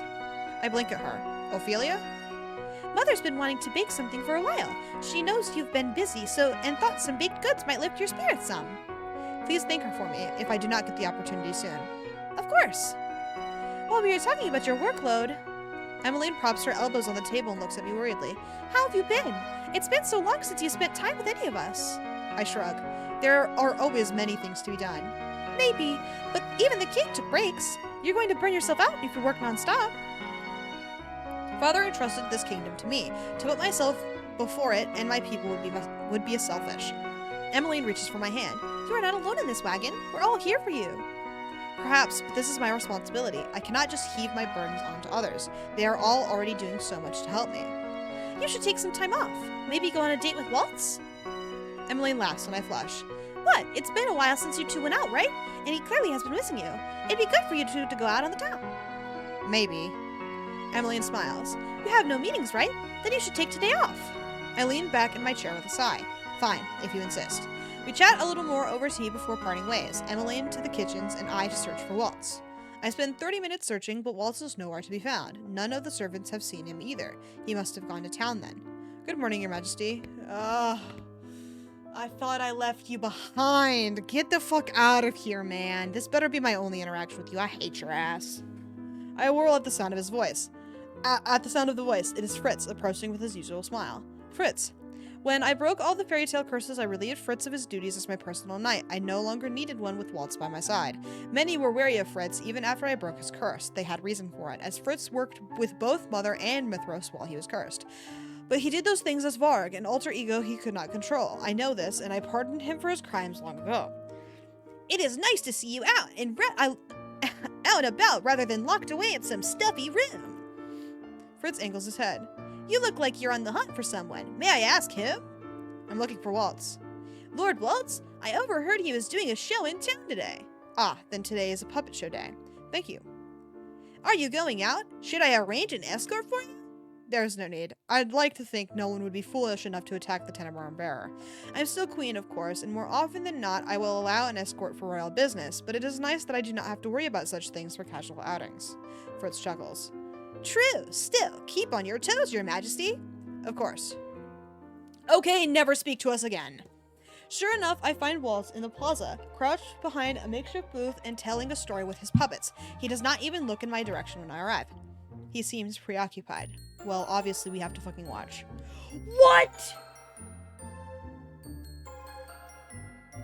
It says walk around town. Why? That's so stupid. I fucking hate this game. It doesn't make any damn sense. There's no point sitting here and doing nothing. Watching your wife, your beautiful wife, do something he is passionate about? Fuck you. Whatever. I may as well walk around town. Oh god, we got new kid models, and they're fucking ominous as hell. I glance one more time at the group of smiling, laughing children. Waltz always manages to put such a smile on their faces. I wonder if there's anything I can do to make the day even better for them. I am thoughtful as I begin my stroll. I am greeted by townspeople as I walk through the town plaza sampling various foods. It has been a long time since I treated myself like this. Waltz and I used to visit these stalls frequently, and he would buy me his favorite treats. The candied apples have always been my favorite, though. I must have been unconsciously thinking about them because I soon find myself in front of the candied apple stall I visited with Waltz years ago. Your Majesty! The merchant behind the stall bows. What a pleasure it is to see you again. Likewise, it has been a while. I survey the apples on display. Some are covered in chocolate, others in caramel. Still, others sparkle with crystallized sugar, and there are a couple with candied flakes on them. These all look delicious. Any strike your fancy? I can cut some sample slices for you. How am I to choose? It occurs to me that I could get 2 apples. I could treat Walt to a dessert like he does so often with me. Or I reach into my coin purse for several silver pieces, which I slide onto the table. The merchant stares wide-eyed. Your Highness, I can't take all this. It is ample compensation for all of your apples, I'd say. All of them? I would like to treat some people. Okay, that's kind of cute. Waltz is wrapping up his story when I return to the plaza. And they all lived happily ever after. I approach the booth from behind. The children who notice me hide giggles behind their hands. Waltz looks quizzical until I poke him in the shoulder. He jumps. The children laugh as he whirls to face me, eyes wide as saucers. Wagon? Hello, Mr. Magician. It's the Queen! The Queen's here!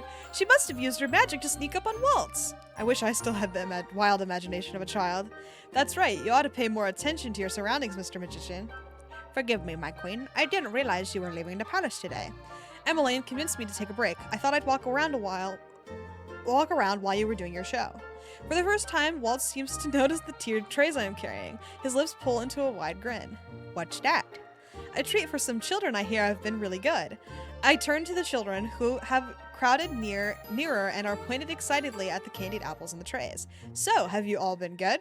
Yes! The children all yell excitedly in unison. Then I am here to deliver a special treat. Carefully, I begin to set the stacked trays down on Waltz's booth. We hand out the candied apples, 1 for each child, then take the last 2 for us. A traditional candied apple for Waltz, and a chocolate caramel covered apple for me. Well, this is a very pleasant surprise. I wanted to do something nice for the children. It was a wonderful idea. They loved it. I love it. Gay ass. He leans forward to kiss my forehead. That's my little star. Always so thoughtful. Not as thoughtful as you.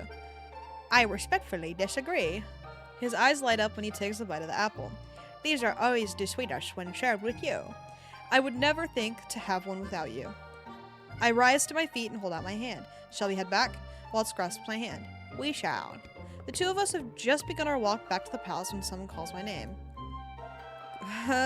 Who is it? Wagon, Queen Wagon. Oh, honeys. Okay, this is an acceptable interruption. Slay, Queen. Say whatever you want. I don't give a shit. Waltz and I turn in unison to see Anise rushing toward us. Chevalier on her heels. No longer a welcome interruption. Actually, you can go ahead and turn right the fuck around and get shit out of here. Cool. Anise, Chevalier. It's so good to see you both. Chevalier looks at me grimly. It's been 84 years! He laughs when I nudge him in the shoulder. You are as melodramatic as always. Perhaps, but it is no exaggeration to say it has been far too long since we last saw you. We've been very busy. Too busy. We barely have any time for each other, even. But we try our best. Oh! Such is life! How have you both been? It's been busy as usual at the clinic. Anise is an excellent assistant. The patients adore her. Everything I've learned from you, Chevalier. You're a great teacher. Chevalier puts his hand to his heart. Anise, my heart is sure to implode if you keep heaping such praises upon me. Anise just laughs at that. She is probably more accustomed to Chevalier's dramatics than any of us by now. It's just the truth. Chevalier and Anise have been working together ever since Chevalier remembered he was a doctor 2 years ago. Anise had always been interested in following her late father's footsteps. I'm glad she has the opportunity to learn more about medicine under Chevalier. You know what else is an undeniable truth? He smiles at me. That we owe a lot of our good business to you, Wagon. All I did was recommend your clinic to a few nobles. It started that way, but now we see so many clients from all over the kingdom. We are truly grateful to you, Your Majesty. You know it is my pleasure. I eye Chevalier critically. You are accepting their coin, yes? Anise told me that Chevalier has a bad habit of refusing compensation for his work. Don't worry, I make sure he takes the payment, all of it. And the clients themselves are quite pushy. As they should be. You're providing a service and should be paid for it. Sage wisdom from Waltz the Big. To this day, I am still completely confused by the nickname. What? How? He had baby curse. He had the curse that makes you baby. Are you fucking dumb? It makes complete sense. Chevalier, Oh, yes. Chevalier smiles brightly. It's been a pleasure catching up, but we should get going. We were on our way to pick up some much-needed supplies. That is definitely more important than conversing with us. Conversing with the Queen of Angel, never! hopefully we can all speak again soon. A march-in reunion will be great. Waltz has a forlorn look in his eyes when he suggests it. The march-in was a sanctuary for him longer than it was for me. I know he misses it often. Sometime soon, it's a promise. We exchange farewells before parting ways. Goodbye forever, hopefully they don't come back. By the time we arrive at the palace, my body is racked with exhaustion. It seems that all the days of sleeplessness have finally caught up to me. I manage a quick bath before collapsing onto my bed. The soft mattress makes me sigh with relief. If only I could spend the next few days sleeping. Wagon? Waltz, who is in the middle of dressing, comes to sit on the bed beside me. His shirt lays forgotten on a nearby chair. And they're not gonna let me see, because they're cruel and unusual. Are you alright? I am. You look exhausted. Would taking some of that potion help you sleep better? Delora has already given me different kinds of sleeping potions, but they may help me fall asleep faster, but they make the nightmares more intense. The mattress creaks as Waltz lays down beside me. He wraps his arms around me before I can turn. What the hell? We're already having gay sex right now? That's crazy. It's chapter 1. Sex right now? You're fucking bonkers. Anyway, the minute he wraps his arms around me, I relax. He's just taken a bath and smells like mint soap. It is a soothing, refreshing scent. Is there anything I can do to help you relax? Tell me a story. Waltz always tells the best stories. Let's see. Gently, he drums his fingers against my hip. Once upon a time, there was a witch who fell in love with a princess. This princess was the kindest and most beautiful woman he had ever met, and he knew immediately that she had stolen his heart. But the witch did not want to ask for her heart unless she gave it to him willingly, unless she reciprocated his feelings. This is a dumb story. We played this. Fuck you. So he watched over her from afar and wished for her happiness with all his heart. But then, the princess did fall in love with him. Waltz presses a kiss to the top of my head. He speaks softly in my hair. Yes, and the witch knew he was the luckiest man in all of the realm. Did they live Did they live happily ever after? I can feel Waltz's smile. I don't know. That future is still being written. A soft silence settles over the room. I hate cliffhangers. Oh? Waltz shifts slightly, propping himself up on one elbow so he can look at me. I guess you'll have to make time for me every night so you can hear the rest of the story. Neglecting all my queenly duties for a story? That would be awfully irresponsible of me. I reach up to cup his cheek.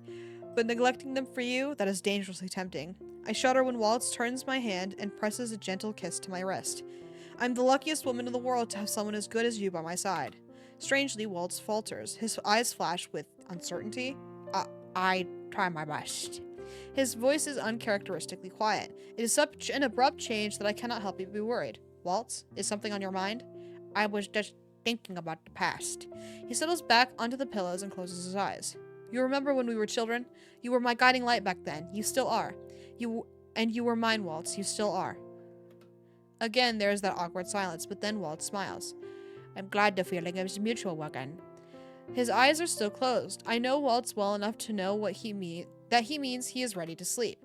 1 moment ago he was asking me how he could help, and now he seems ready to shut out the world. I hope whatever is bothering him disappears in the morning. Not really how problems work, but slay. Let's go off clean. Good night, Waltz.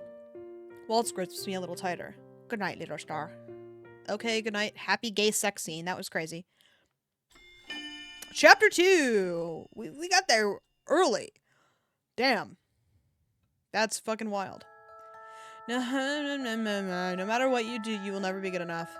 Who's there? I call out, but there's only darkness around me. Your efforts will be for nothing. Witches and humans could never live in peace. The taunts and jeering grows louder. So loud I can hear them even when I press my hands to my ears. But I'm trying. There's laughter, cold and mocking. You are a failure as a queen. Please. You're too weak to be the tenor arm bearer. Wagon? I'm sorry. Wagon! Oh. Hi, Waltz! At a moderate distance. Or is this the close-up distance? I feel like they could be closer, but whatever. My vision is blurry with tears when I blink my eyes open. Eventually, the smudges resolve into a familiar face. Waltz. He leans over me, eyebrows furrowed with worry. Are you okay? I rub at my eyes with the back of my hand. It was a nightmare. There were all these voices. They weren't real, Wagon. Waltz wraps an arm around me and pulls me closer to him. But what if they are? What if those voices are the negative thoughts in the tenor arm? Wagon. What if they're right, Waltz? A pitiful sob escapes my lips as I press my face into his chest. Waltz rubs soothing circles into my back. They're not. You know they're not. All you have to do is looking at the smiling faces around town. But there's still so much strife, and... Waltz kisses me softly on the head. You can't solve every problem, Wagon. Not immediately. No ruler is perfect. King Gennaro wasn't either. Father. He'd be proud of you. A calm silence follows. I breathe slowly in and out until I feel more relaxed, and the dream has begun to dissipate. That is what it is. A nightmare. A terrible nightmare, but a dream all the same. How about a trick, little star? A trick? Waltz pulls away from me, hand curled. Abracadabra. A lily sprouts to life. So fucking funny. Miss you, magic! A lily sprouts to life between his fingers. The sight brings a smile to my face. You showed me this trick before when I was a child. I poke him in the shoulder. You promised you'd showed me how to do it on my 18th birthday, but you never did. It's not as if I can't still teach you, you know. Besides, I was teaching you more important things then. You taught me about shields every single day. Waltz laughs. And now you make the best shields, and you have impeccable control over your electricity, except for those moments where you accidentally shock me. But it's fine, because I'm totally into it. I love making them say whatever I want. I rub my fingers together, waiting until they spark with electricity before I shock Waltz in the shoulder. He shrinks away with a laugh. You mean like that? Just like that. Anyway, he leans forward. You're going to take it easy today, understood? I just took a day off last week. And now you can take another. You're forgetting you have advisors and counselors who can fill in for you. You should put them to work. Waltz. I won't take no for an answer. Do you have any plans for us? I have things that I need to do, but I want you to take some time off today. That's not fair.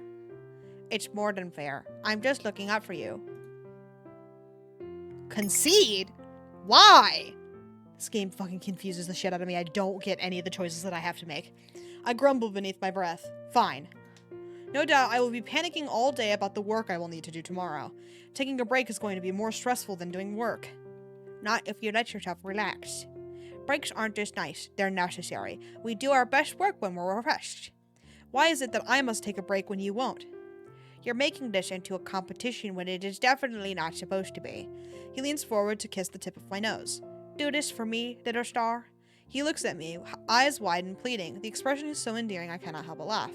I already said I would. Good. I think this will really help with the nightmares too. So? I think a bath might help you relax. We have some time before breakfast. Why are you looking at me like that? Have you already taken your bath? Waltz's lips curve into a lopsided smile. I have, but I wouldn't mind jumping in again with you. My face is so warm it feels like it is on fire. I grab the pillow off the bed and throw it at Waltz, who laughs and when I abruptly rise. Are you still embarrassed about the last time? He raises an eyebrow. I thought it was pretty fun. Stop talking. Was it the gossiping servants that made it strange? I still remember the looks we got last time, coming from a bath chamber at the same time. We did not have time to freshen up afterwards, so it was clear we had both taken a bath. together. No one had said anything to me, of course, or acted like it was strange, but I cannot stop thinking about the way they looked at us, like they were trying not to smile. It was worth it, in my opinion. I slide out of bed and make my way toward the door. Waltz calls out to me. Wagon, would you like to visit the graves later? We can start going to the royal catacombs and visiting your father. I pause. In all my busyness, I have missed visiting the catacombs and the graveyard. Missed visiting everyone. I would like that. Then I'll see you later. I nod. Yes, I shall see you later. Later, during breakfast, Emmeline talks excitedly about her upcoming visit to Brigantia. It has been over a year since Brigantia and Angel have entered a full alliance. Claude and I were the representatives for our kingdoms. It was only suitable as Claude is the Brigantian heir. Ever since then, our families have become closer. Emmeline especially has become well acquainted with Claude's younger brother Lance. She visits him in Brigantia every couple of months. Lance tells me he's already prepared a wonderful tour of all the kingdom's best restaurants. It's going to be wonderful. You think everything is wonderful so long as you're with Lance. I hide my smile behind my hand when Emmeline blushes. It is clear Emmeline really enjoys Lance's company, so much so that they exchange letters and visit each other often. It always makes me smile to see her besotted with someone. Of course I do. Lance is Lance. What world does that mean? You're blushing, dear. Mother, please. Ophelia chuckles. Sorry, you just become so animated when you speak about him. Rod nods. Even usual. Emmeline puts her face into her hands and mumbles something. I shake my head. I like Lance. Waltz laughs. He's very different from Claude, that's for sure. I resist the urge to roll my eyes. While Claude is flamboyant and overdramatic, Lance is subdued and humbled. And humble. The two of them are like two very different sides of the same coin. You can have a conversation with Prince Lance that isn't entirely about. If Claude were here, he'd clutch his chest and whisper, "You wound me." And we'd laugh. Not at him, but with him. I really miss them, everyone at the tavern. I always took that time for granted, but now I rarely see everyone together. At least I have everyone here. I look up to see Ophelia trying to mediate while Emmeline and Rod bicker. Shit, I went too far. Before, these conversations would have annoyed me. Now I am part of them. It is nice to feel like I belong. My whole life, that is all I have ever wanted, to belong. The rest of our breakfast is pleasant, filled with animated chatter. When it is over, we all head our separate ways. I promised Waltz I would take a break, so I do. I knew the moment I left the dining hall what I would do to relax. I smiled to myself as I looped my needle through a fine piece of fabric again and again. I spent the morning sewing puppets. My hope is that Waltz will be able to use these for his shows, and that maybe when I am less busy, I will be able to join him. The thought of a joint puppet show lifts my heart. It has been a long time since I helped Waltz as his assistant. I hope we can do something again soon. I glance up when the clock sounds. Right, I told Waltz I would meet him by the royal catacombs. I rise from my chair and begin to make my preparations to leave. I have just stepped into the corridor when I see a familiar face. Good afternoon, Your Majesty. Durian approaches and bows low before me. Oh, thank God, Garland is back, baby. Good afternoon, Durian. Garland isn't with you? He's busy training with the new recruits. Without you, Commander? Garland can handle himself just fine. Besides, the recruits are a lot less nervous when it's just him. Of that, I have no doubt. I hear that Durian is the one who pushes them, and Garland is the one who forces them to take breaks. He and Durian balance each other out in that way. After I was crowned the Queen of Angel, I appointed Durian the new commander of the Order of Caldera. She immediately chose Garland as her second in command, which was not at all surprising. I was always able to tell that the two of them were close. Now I see that even more. I cast a look over my shoulder before leaning forward and whispering. So, has Garland proposed yet? Durian stares at me, horrified. Wait, how did you know about... She coughs. Your Majesty? Waltz told me. He said he and Garland were talking about it one night in town. Durian sighs. Damn it, Lan. She raises an eyebrow. You're lucky he did propose. Otherwise, you would have rooted the surprise. Well, Garland did bring it up months ago, so... Wait. I blink at her. So it's already happened and you said yes? Of course. Were you expecting me not to? Garland is my partner in everything. Her cheeks are flushed and when she makes the proclamation, which makes it all the more endearing. Congratulations, Durian. I'm so happy for both of you. Thank you kindly, Your Majesty. She smiles. I fully expect your wedding will happen before ours. The question stumps me. I always forget about the indefinitely postponed marriage ceremony until someone brings it up. Durian shakes her head. I'm just teasing. There's never any rush for such things. I appreciate you saying that. I paused, thoughtful. Before you head out, I have a question for you about Fritz. Not that I fucking care to hear the answer. Fuck you. He sucks shit. I'm over him. If this is about his impending promotion, then yes, I think he's proven himself more than worthy. The words ease a weight I didn't know I was carrying on my shoulders. Fritz has been working so tirelessly to make amends for his mistakes he was forced to make in the past. I proposed a promotion to Jurian months ago when I saw all of his hard work. Fritz has no idea. We plan on surprising him with an announcement sometime in the near future. I'm so glad to hear it. Thank you for your hard work, Jurian. Of course, my queen. I must take my leave now. Waltz is waiting for me. Give him my greetings, your majesty. Bye, Jurian. Jurian bows and walks away. When I arrive at the royal catacombs, Waltz is waiting for me with a bouquet of lilies. Did work keep you longer? No, I ran into Jurian. She said to offer you her greetings. I wish I'd caught her before I left today. I miss talking with her at Garland. They're always so busy now. Aren't we all? Waltz shakes his head, a sad smile on his face. Standing here with him, I suddenly remember something he once said to me. You told me once that as we grow older, we forget how to be happy. Do you still think that's the truth, Waltz? You remember that? I also said that adults once that adults aren't children, that they worry too much and don't appreciate the small joys in life. I'll be honest. When I see you overworking yourself, I do think about that sometimes. Waltz, that's why you are the way you are, isn't it? You have a child's heart. You do find joy in the little things. Waltz's expression stutters so fast it alarms me. I apologize. I didn't mean to compare you to a child. I know that comparison used to really bother him. No, it isn't that, Wigan. It's more the innocent part. I'm not innocent at all, you know. Yeah, we've taken a fucking bath together? Canonically? That's fucking crazy to me. Like, even during the, like, sex scenes or whatever that I call them that, but they're not actually fucking sex scenes. They don't imply it at all. We just go to bed in the same bed, and the man is slightly more naked than usual. And that's it. Well, I don't know. Rod's was pretty heavy, like, hot and heavy. I think, if I'm recalling correctly, I don't actually remember. Which is weird that the stepbrother one was the most hot and heavy one, but whatever. The two of us could argue about this for days. Whatever my mother made Waltz do in the past, it was not his fault. He was a child that had no real power then. I respectfully disagree. I grasped his free hand. That I will never change my opinion of you, Waltz. Let us go visit father. I she wish. Did he, like, murder someone, or what the fuck is going on? The catacombs are a short walk from where we're standing. Father's body is interred here, in an elaborate coffin that sits beneath the statue. Waltz gives me some space to speak to him alone. Hello, Father. It's been a while. I set a couple of lilies down in his coffin. I still hear your voice. It encourages me even after all these years. I confess I feel small sometimes. I feel ill-prepared to carry on your legacy, but I am trying my best. I will always try my best. I set a hand down in the coffin. A bitter, jarring cold sinks into my fingers. I miss you so much, Father. I hope wherever you are watching over me. I smile at the coffin one last time before returning to Waltz. He still has some flowers, offering we mean to set on Mother and Parfait's gravestones in the forest. Did only 2 people die in his arc? That's fucking crazy. Why did Fritz's arc have such, like, a high death count? So weird. Shall we? I settle my hand in the crook of Waltz's arm. We shall. We make our way to the forest, where we bury all of our dead for some reason.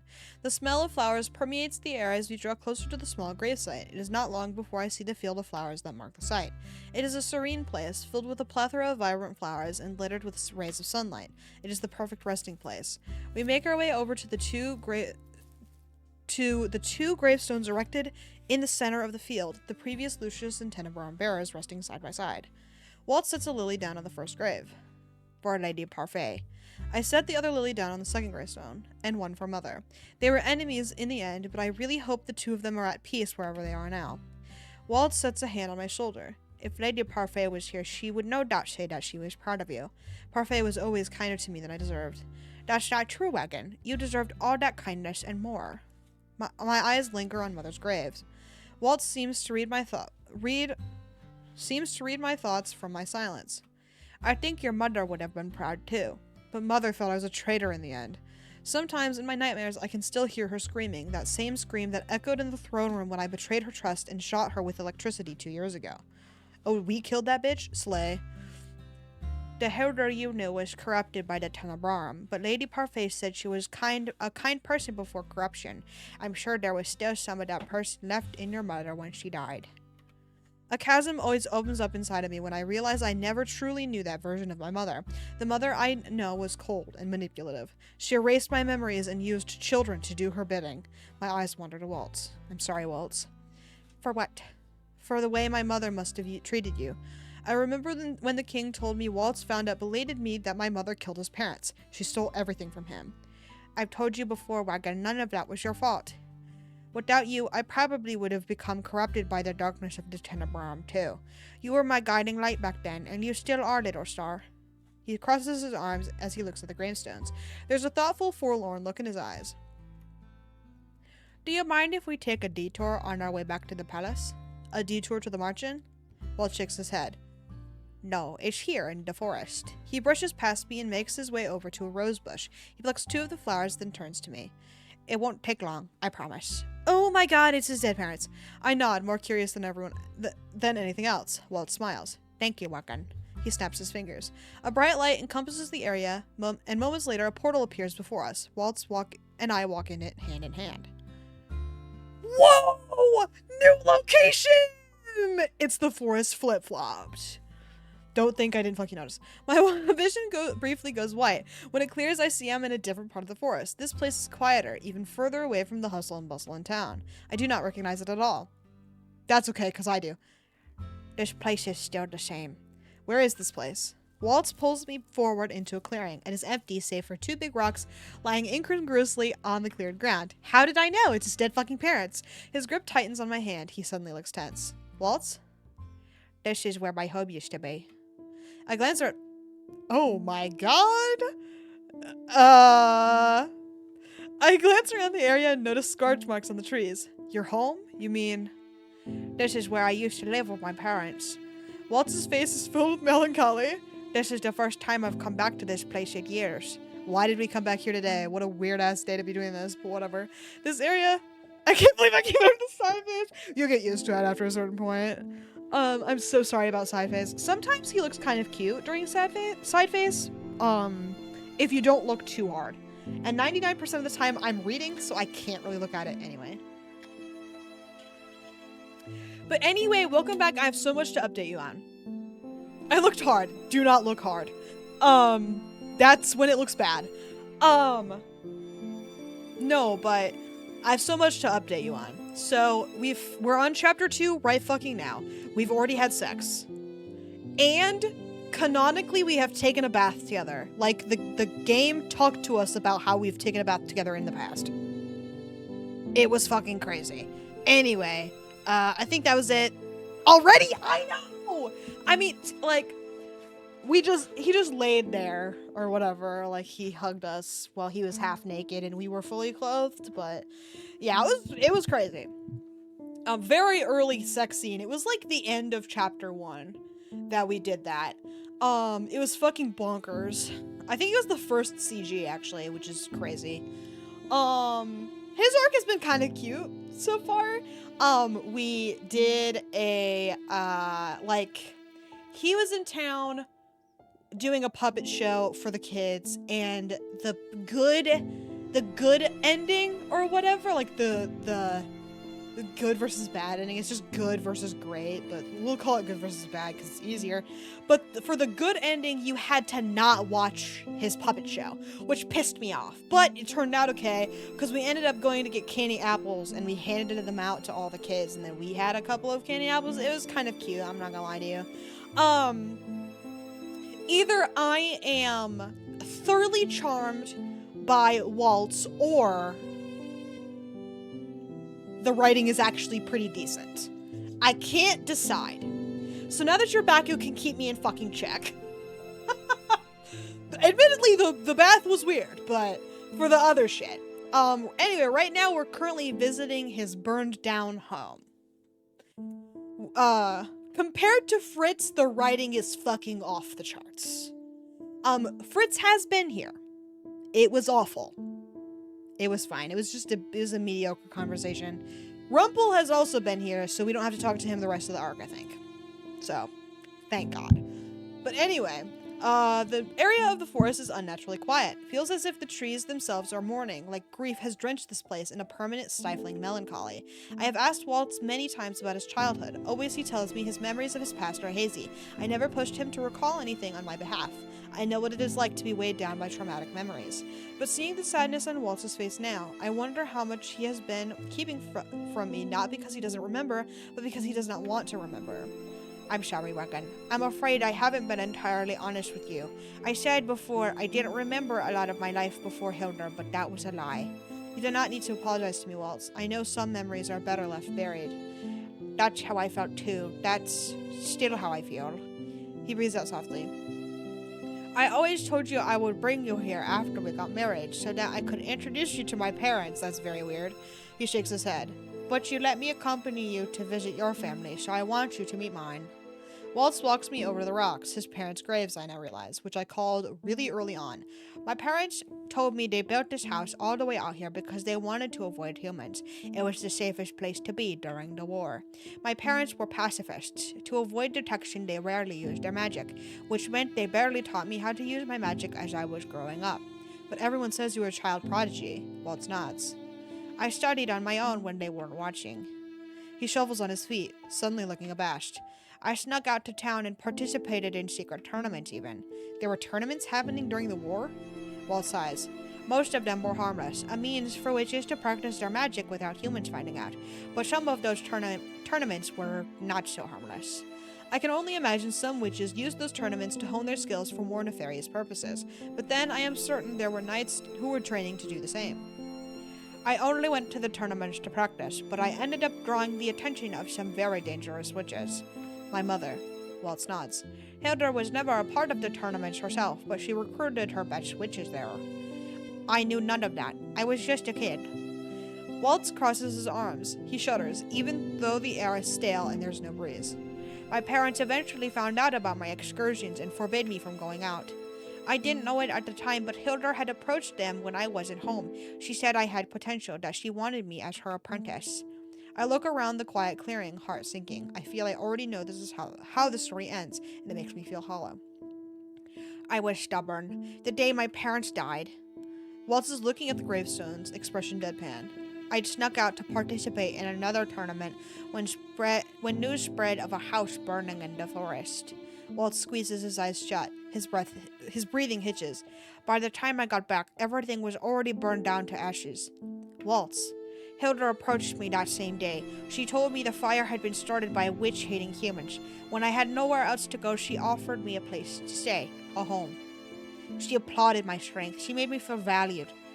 Waltz speaks haltingly, as if it takes a great deal of effort to say the words aloud. I wrap an arm around his shoulder and let him lean onto me, 'cause he's a bottom! Come here, babe! I know his pain. When I was a child, I felt the same pain. She introduced me to another one of her prodigies, Myth. The two of us, we blindly followed her every order, even when his voice trails, but I do not push. I lean my head against Waltz's shoulder. He sags against me. I didn't know Hilda was the one who killed my parents until after she erased their memories. How did you find out? You were my light, Wagon. When I lost you, I felt like I'd fallen into darkness. I was so desperate I went to the king. I wanted to see if there was anything he could do to help you. Instead, he told me about my parents. The king may not have had any power over his kingdom then, but he still had his spies. And though one of these spies, he overheard that story. That was when I finally broke, when I tried to make things right. Hilda took everything from me. My parents, you, everything. So I turned my back on her. I betrayed her. Silence settles over the forest again. I rub soothing circles into Waltz's back. Second time that's happened, as he often does with me. When he next speaks, his voice is soft, fragile. Hilda may have been the one to burn the house down, but I was the one who led her to them. If I had just listened, if I hadn't participated in any of those tournaments, they'd probably still be alive. Hold on. Comfort him. I wrap my arms around Waltz's waist and rest my head against his chest. Waltz, you were a child. But if I had just listened... You can't think that way. You were not the one who set fire to the house. That was Mother's doing. You always tell me not to apologize for the things my mother did, and now I am telling you not to blame yourself for her actions. There is no point regretting a past we cannot change. All we can do is focus on creating a brighter future. And Waltz, you have done so much for this kingdom. You always tell me my parents would be proud of me. I am sure your parents would be proud of you too. God damn, this conversation is long as hell. I feel some tension seep out of Waltz's body as he returns to my embrace. Thank you, Wagon. Magic must never be used to harm others, only to protect them. That was what my parents used to say. I remembered that when I met you. Remembered? He's a stone cold murderer. I'm so excited to find that out. You're right. There's no point in thinking about the past now. You are my life now, Wagon, and I brought you here to see my parents. Thank you for listening to me. I've carried this story with me for many years. It's good to finally be able to share it. Walt steps away and leads me to the two big rocks. We each place a rose on them. Father, Mother, this is my fiancée, Queen Wagon Riella Breton of Angel. She's also the bearer of the Crystallum Tenebrarum. Very soon, when we're both ready, we're going to be married. I forgot to mention that we are also already ready to rock, which means we probably get a wedding CG. Can I get a let's fucking go? I smiled down at the gravestones. I do not know what Waltz's parents looked like, or even what they were like in demeanor. But the way Waltz speaks of them, it is with regret. He misses them, and I can tell he loved them. I bow my head. Let's fucking go! So true! Instead of the fuck-ass, piece of shit, masquerade ball we got last time. Or the glasses one we got with Rumple. LMAO. It's nice to meet you. LFG, what? I speak to them as I speak to my own parents. I tell them about how much I love Waltz and how much he has done for this kingdom. I am the luckiest woman in the world to have him by my side. Let's fucking go. Oh, okay, sorry. There is a bar around here by that name. So I got really confused.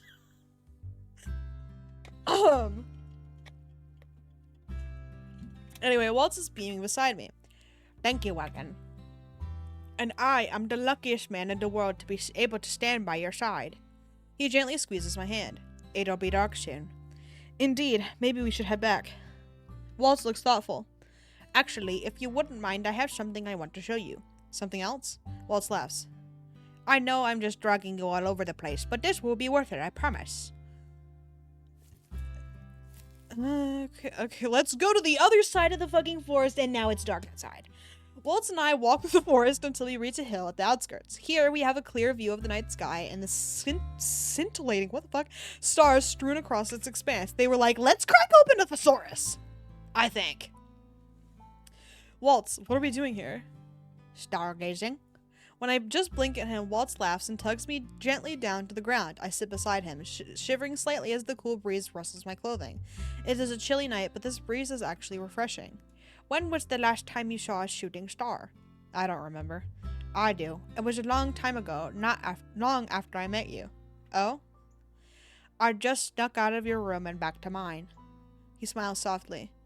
I'd had such a fun time. So much fun, in fact, that when I saw a shooting star outside my window, I wished that the fun would never end. I wished in that moment that I could keep having fun with you forever.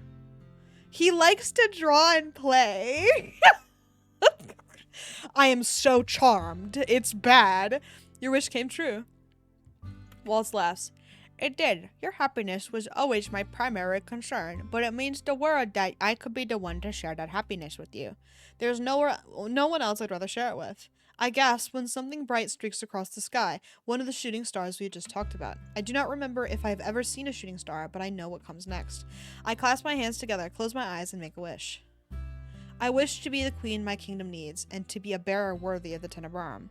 And I wish to make Waltz just as happy as he has made me. Waltz speaks in a whisper. Wagon, open your eyes. I'm a little scared. Okay, never mind. We were quite distant. Thank God. Happy 9 to 5, everybody. I have to run an ad. Happy 9 to 5. It's time for an ad. Thank you for your happy 9 to 5. It's appreciated as always. I will be right back. Everybody sit tight during the ad.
Okay, I'm back now.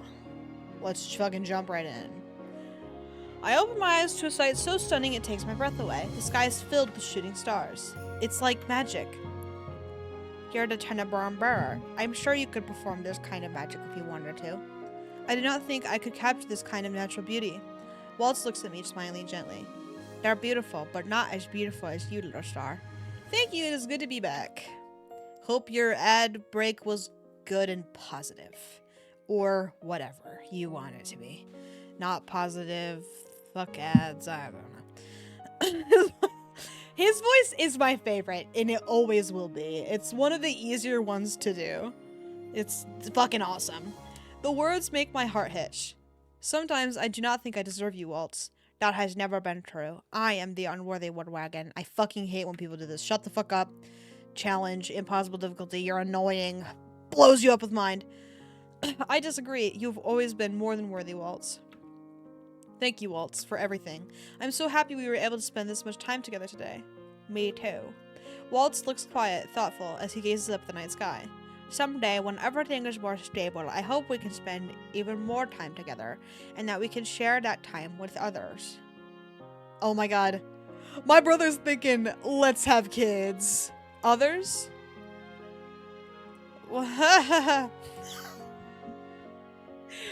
He's horny! Someone get him! Waltz's eyes are sparkling just as brightly as the stars when he looks at me again. May I ask you a question? Oh my god, of course. Someday in the future, when you're ready, how many children do you want? Waltz, I know. Keep it in your pants, brother, damn!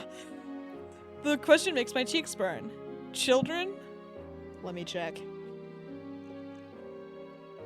I have no preference. I knew that would have... I knew it... okay. No? Any children we would have would be a blessing.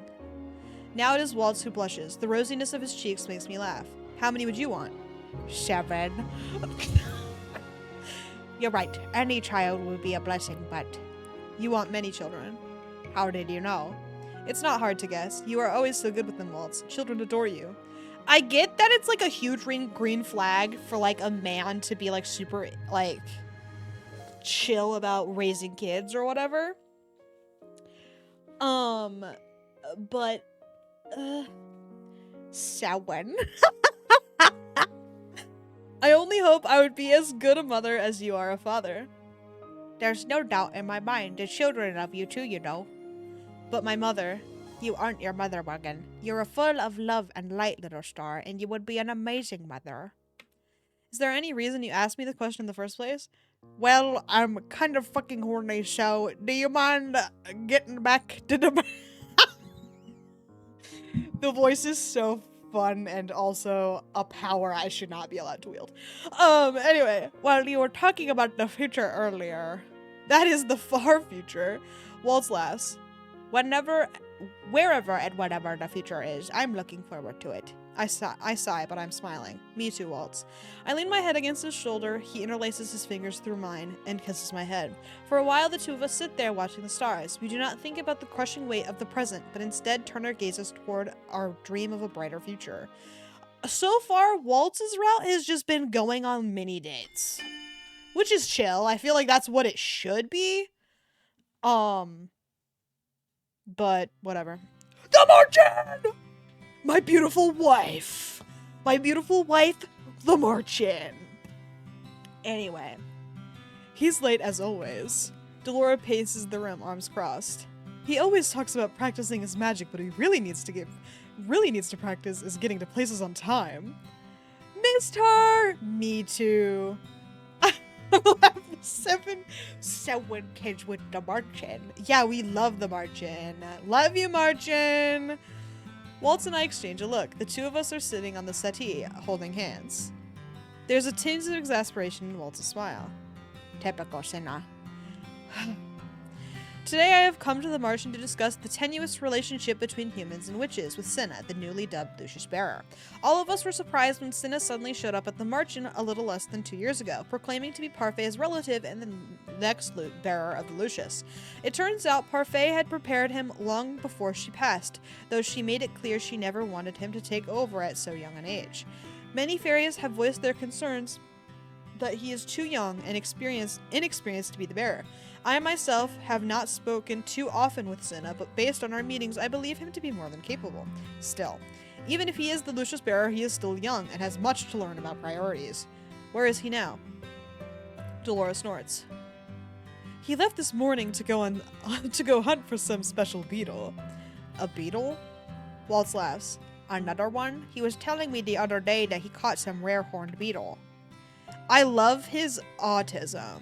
I love Cinna's canonical bug autism.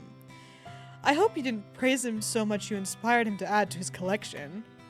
Waltz grins. It wasn't my praise that inspired him. Cinna's just dedicated to his hobby. Out of all the hobbies, bugtism, so true. Out of all the hobbies to have, Collections are especially fun when they're growing up. I have always enjoyed collecting dolls. Dolls make for a much better collection than very alive insects. How dare you insult my insects? Forgot his voice, and it didn't work. Okay. He was Valley Girl. I don't know why it's so hard all of a sudden. Okay, got it. Oh my god, how dare you insult my insects? Got it, we're back. Cinna walks in, lips downturned in his usual frown. You have awfully good hearing. Too bad your time management leaves much to be desired. Cinna's scowl intensifies. Is that like how you talk to the Lucius bearer? Delora flashes a smile so intimidating even Cinna falters. It is when the Lucius bearer is a recalcitrant child. Cinna walks quietly over to one of the chairs Dolores set up and sits. He clears his throat. The fucking text is so small! Why did they do that? Sorry. The word is a low mumble, barely audible.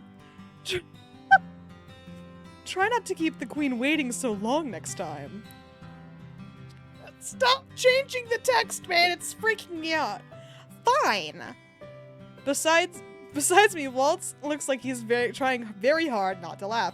He told me once that Delora makes a good stand-in mother for Cinna. I cannot help but agree. I am glad for their banter. With just the two of them living in the margin now, this place has become extremely quiet. Though Waltz comes here weekly to teach his students, the tavern is usually empty on account of it no longer being open to the public. It makes me sad sometimes when I think of how happy everyone is now being able to live without being cursed. The margin may be different, but I am glad it is still here. It feels like a sanctuary even now. Cinna sighs. Since you're like all so eager to start, we should get to it. Cinna looks at Waltz expectantly. You're the one compiling all the reports on the witch crimes, right? Can you provide, like, a summary? Of course. Waltz provides a brief summary of the reports we've received over the last few months. So far, there have been no major incidents involving corrupted witches, but there have still been crimes cropping up here and there. We've just recently added witches to our patrols. And, like, has that led to any impactful changes? We've been more prepared to handle magic with magic, but being more prepared hasn't done anything to make a dent in the number of incidents. Cinna raises an eyebrow. Are there any human hate crimes against witches? The question takes me aback. Yes, but humans are tried in court just like any other witch. These magic-induced crimes are higher up on our priority list because they result in more casualties. I frown. I would never give humans special treatment over witches. Besides, the victims of all these crimes aren't just humans. There are witch and fairy casualties too. Cinna crosses his arms. So, like, how's the Tenebrarum? Overfull. Cinna crosses one leg over the other, his ankle resting on his knee. Have you, like, spoken to any of the perpetrators of these crimes yourself? We have witches and knights who handle interrogations. Sometimes Waltz and I have to step in. Cinna scowls. And what about you, Queen Wagon? You're like the Tenebrarum bearer. You have a responsibility to reach out to those witches. Cinnamon? Don't call me that! Cinna's words cut me right to my core. It is not that I have ignored those witches, just that there is a procedure for dealing with them. It is the same for any criminal. As the queen, I do not come into direct contact with any criminals unless they are being tried in court. It is not my job to interrogate them after all, but I believe Cinna has a point. The palace procedures make it impossible for me to fully conduct my responsibilities as the Tenebrarum bearer, don't they? Cinna and Delora both stop talking to look at me. As a queen, I am meant to be unbiased, but the procedures that keep me from taking sides are what keep me from speaking directly with the witches. It's true Hilda communicated more directly with the witches, but that closeness emboldened corrupted witches and intimidated those of us who didn't agree with her. Cinna shakes his head. That's a reflection on the bearer, not on the procedure. If you're a good bearer, Wagon, you'll speak to those witches directly to try and get to the root of the problem if there is one. Where do you find the gall to speak like that, Cinnamon? Stop calling me that! Waltz speaks up abruptly. Wagon shouldn't have to communicate with them directly. The Order of the Calderia, fuck you, exists to deal with those criminals. Okay? What am I doing? Agreeing. Arguing. Sorry, I'm arguing. Forgot.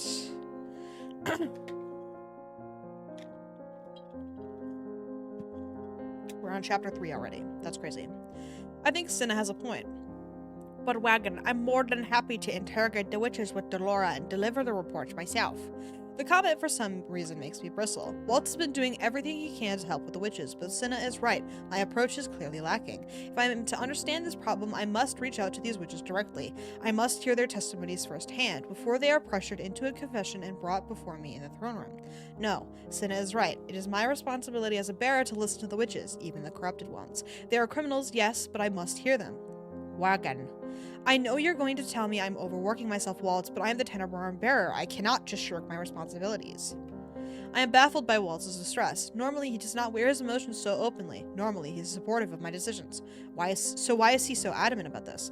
I am the Tenebrarum bearer, Waltz. I am in no danger. Besides, I'll have you by my side during the interrogations, yes? Of course. Cinna sighs. You're welcome! Cinnamon, your manners are truly atrocious. You called me here to have a serious discussion, so I came for a serious discussion. Fate may have danced around issues, but I will not. No, I suppose you have a very different way of doing things. Delora grumbles under her breath. Oh, what was that? I said you're still very much a child. Before Cinna can say anything, I interject. A wise child, all the same. Thank you, Cinna. I appreciate your suggestion. It makes sense that Delora and Waltz would try to keep me from overworking myself. They know how much stress I am under, after all. Cinna has no such reservations. He is so blunt he would say anything on his mind, even if he did know my full situation. That is what makes him a good confidant, I suppose. Cinna leans back in his chair. He's funny, I'm sorry. He is really fucking funny. Like, he's just a kid. Like, what is he doing here? But like, slay, speak your truth, I guess. I'm happy I can help. Now, can I get back to my hunt or not? The words make me smile despite myself. He may have wisdom beyond his years, but in the end, he is still a child. Do not let us keep you here any longer. Delora raises an eyebrow. It would serve you right if you got stung by something. I'm going beetle hunting, not bee hunting. Besides, I would never catch bees. They're important for pollination, you know. He's got the bugtism, dude. Let's go. The two of them continue bickering. It is a sound strangely that puts my heart at ease. Okay, cut to Waltz. Yes, thank God. I turn to Waltz, who looks bad from the side. Troubled. Waltz, you really do not have to worry about me. Waltz? He startles. Sorry, I was just thinking. I'm not worried about how you'll handle the witch's wagon. Then why are you so concerned? It's nothing. It most certainly is not. I cannot put my finger on the why of it, but something has seemed amiss with Waltz recently. Waltz's eyes dart to Cinna and Delora. Let's talk later, okay? If you insist. Our conversation wrapped up. The two of us excuse ourselves from the tavern. Wow, that was a terrible sentence. Slay. Waltz's moodiness is concerning, so I decide to take a detour back to the palace and lead Waltz through the forest on the way back. I see we're taking the more scenic way back today. I'd rather avoid crowds right now. You seem tense in there. Will you talk to me now? I have some reservations about Cinna's approach. So I noticed. Why? If interrogating these criminals is too time-consuming a task for me or yields no results, then I will leave it to you and the other witches. I fail to see how this proposal is a problem. It's a problem because I know you. You take on way too much work, Wagon. Nonsense. I'm still just trying to find a balance. Let me balance things for you, please. Do you have so little faith in me, Waltz? No, you know that's not what I meant, Wagon. I appreciate everything you do for me, truly, but I am the Tenenbaum bearer. It is my responsibility to oversee issues involving the witches. I poke him gently in the shoulder. I will be relying on your help, though. The motion draws the vaguest of smiles from Waltz. Of course. He sighs. I'm still not convinced that it's the best suggestion, but I'll go along with whatever you think is best. I feel he is overreacting to all of this, but why? I don't know. Oh, the fucking evil music. I notice something is amiss the moment we step into town. Normally, the plaza is filled with chatter and music at this time of day. Now, it is eerily quiet. What's happening? I don't like the looks of this. Waltz and I venture more cautiously into the square. There are a few people here and there scuttling about, but someone calls my name before I can speak with any of them. Queen Wagon! Hi, Fritz. I turn to see Fritz rustling towards us, a woman on his heels. I recognize her as well. She is one of the witches who sends us reports. Fritz, what's happened?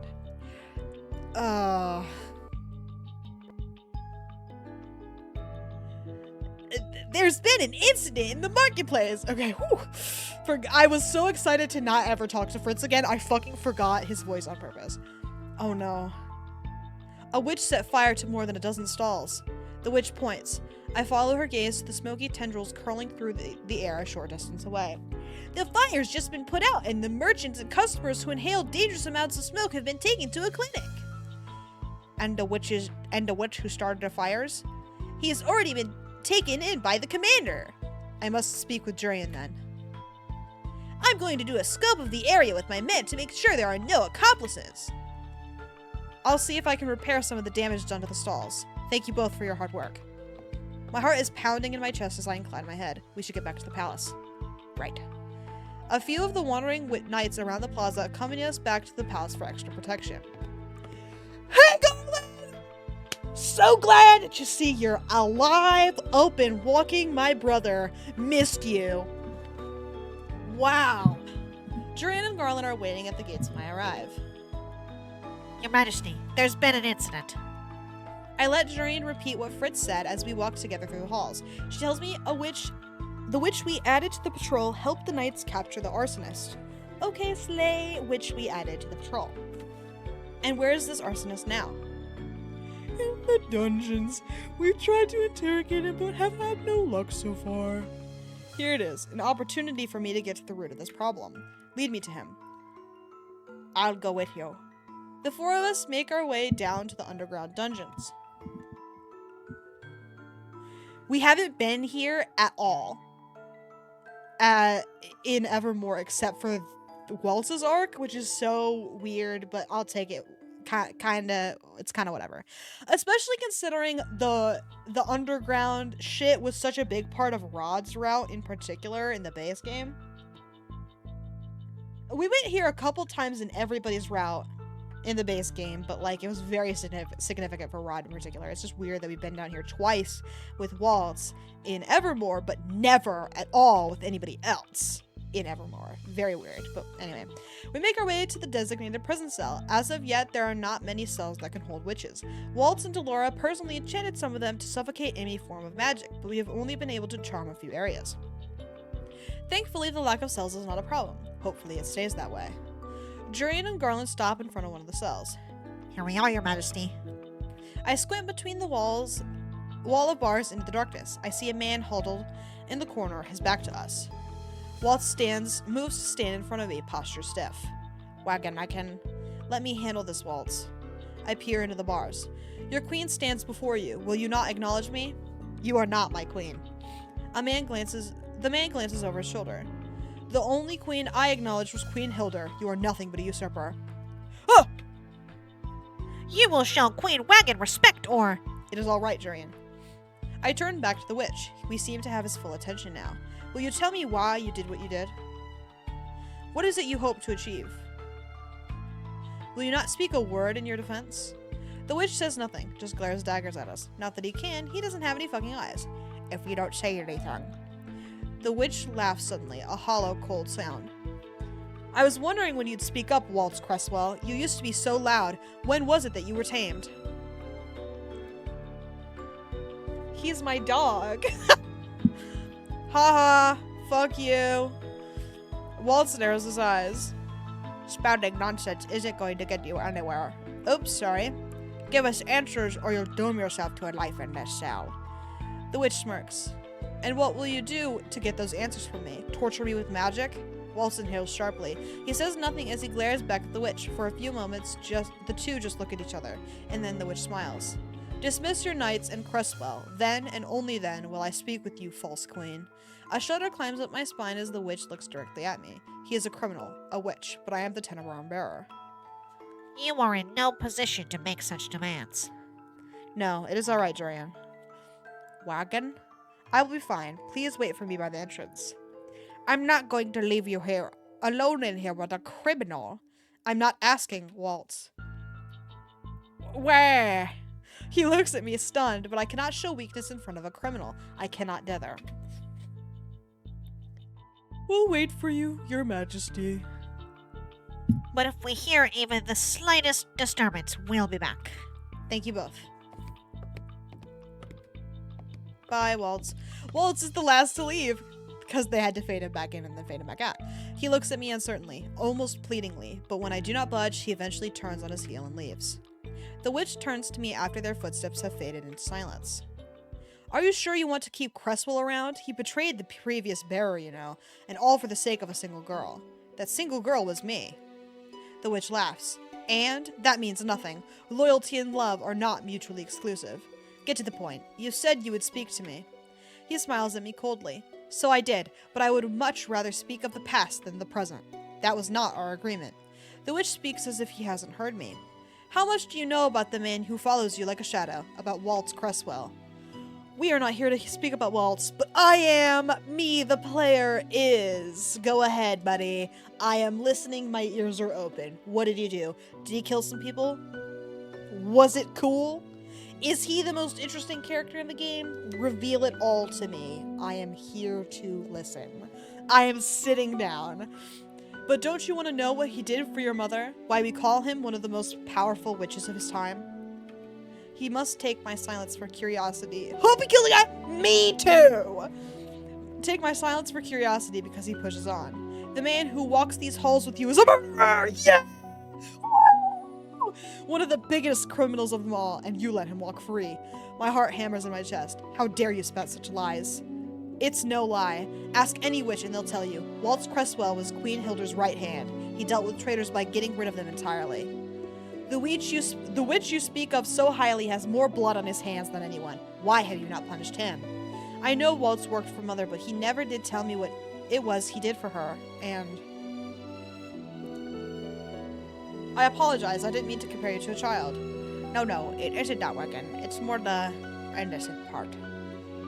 I'm not innocent at all, you know. I knew he murdered someone right then and there. Like, you cannot be talking like that and then assume... And then expect me to assume that you did kill someone. I respectfully disagree. I will never change my opinion of you, Waltz. And I still haven't. If anything, this is cooler. It's changed my opinion in a positive way.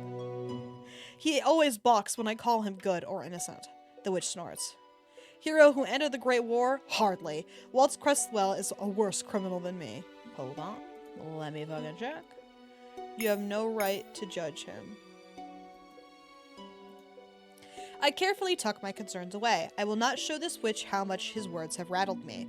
Whether or not you speak the truth is irrelevant. You have no right to accuse another citizen of my kingdom of such a crime. The witch seems disgruntled. Perhaps he was expecting more of an outburst from me. You're a hypocritical ruler then, judging some witches but not others. I am concerned with the crimes happening under my reign. If you will not tell me about the arson attack, we are done here. The witch turns away. This business is for Waltz and I alone to discuss. How dare he think he can get a rise out of me? Fine. I have given you an opportunity to speak with me. The next time I see you, it will be in the throne room, surrounded by witnesses. I hope you are prepared to be judged then. I stifle a sigh of relief as I turn on my heels and walk away. Jorian and Garland are waiting for me by the entrance. Are you alright, Your Majesty? He was in a fucking cage. I don't know why everyone was so concerned. Garland looks me over. Were you able to get anything out of him? Unfortunately, no. The knights exchange a look. Do you want us to try again before he is brought to confess? I'm doubtful he will say anything. It's hard to concentrate when I'm still thinking about our conversation, about Waltz. I glance up, noticing Waltz is not there. Where is Waltz? He said he was going to wait for you in your room. It is unlike Waltz to leave me alone. Would you like us to escort you back, Your Majesty? I shake my head. There is no need. But please, send a report of the damages and casualties when it is available. Has there been any word about the state of the marketplace? We received a report while we were waiting for you. Many stalls and goods were lost in the fire. Then I must think of a way to compensate the merchants for their loss. Garland coughs. If you don't mind a piece of advice, Your Majesty. What is it? We won't have a full report until tomorrow. I'd recommend you rest for the night and we can discuss losses and compensation tomorrow. I nod. I think that would be best. I will notify the advisors of my progress here, then return to my room for the night. I am eager to speak to Waltz about all of this. Then let us escort you as far as the throne room at least. We're on our way there anyway. Thank you both. I spend the next hour doing what I can to ensure support is sent into town. After receiving multiple reports that things are stable and no other accomplices have been found, I return to my room. Just as Jurian and Garland said, Waltz is waiting for me. He sits by the window, holding a familiar doll in his hands. Yes, let me see it! Not that I care that much, but I recognize the doll as... I recognize it as the doll he bought me 2 years ago. I look up. He looks up when I enter. Hello, little star. His smile is strained and undeniably sad. It breaks my heart. Hello, Waltz. I glance at the doll. Feeling nostalgic? I was just thinking about how much you've always loved your dolls. He runs a finger over the doll's fragile porcelain cheek. I always felt oddly comforted when I looked at your dolls as a kid. Your room felt like a sanctuary to me back then. It still does. I move to sit next to Waltz. It is not just my room anymore, you know. It is our room. And he doesn't get any say on decoration. We can't put up like a fucking guy thing. No, I'm just kidding. Right. Waltz sets down the doll on the table at the side. Whatever, it doesn't matter. So, how did the interrogation go? He says the words slowly, tentatively. I was not able to extract a reason for him, but nonetheless, he had a lot to say about something else. Waltz just looks at me quietly, expectantly. He had a lot to say about you. Waltz's expression stutters. Me? Waltz, do you trust me? What kind of question is that? Of course I do. So you would tell me the truth about anything? I knew it was only a matter of time until this came up in one of the interrogations. This witch, he called you a murderer, Waltz. Did you truly have to do that for Mother? Sitting with his shoulders slouched, his gaze trained downwards. Waltz looks like a mere shadow of himself. The sight breaks my heart. I did. Waltz, I'm sorry, little star. I did a lot of terrible things in my past. Things I can't take back. Things I would do anything to take back. Waltz looks away. I know it seems like I've been keeping things from you, but I don't do it to keep secrets from you. I just have never wanted to speak about the past. My whole life, I've been trying to make up for the wrongs I committed.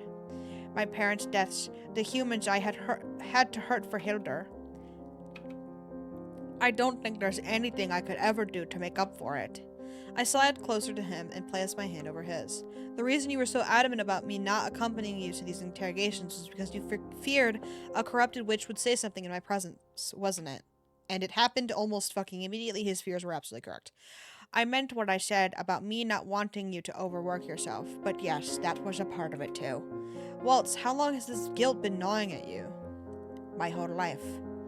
It wasn't so bad when I lived at the Marchen. There, I could sometimes forget about everything that happened, but here, in this palace, interrogating the witches, it comes back.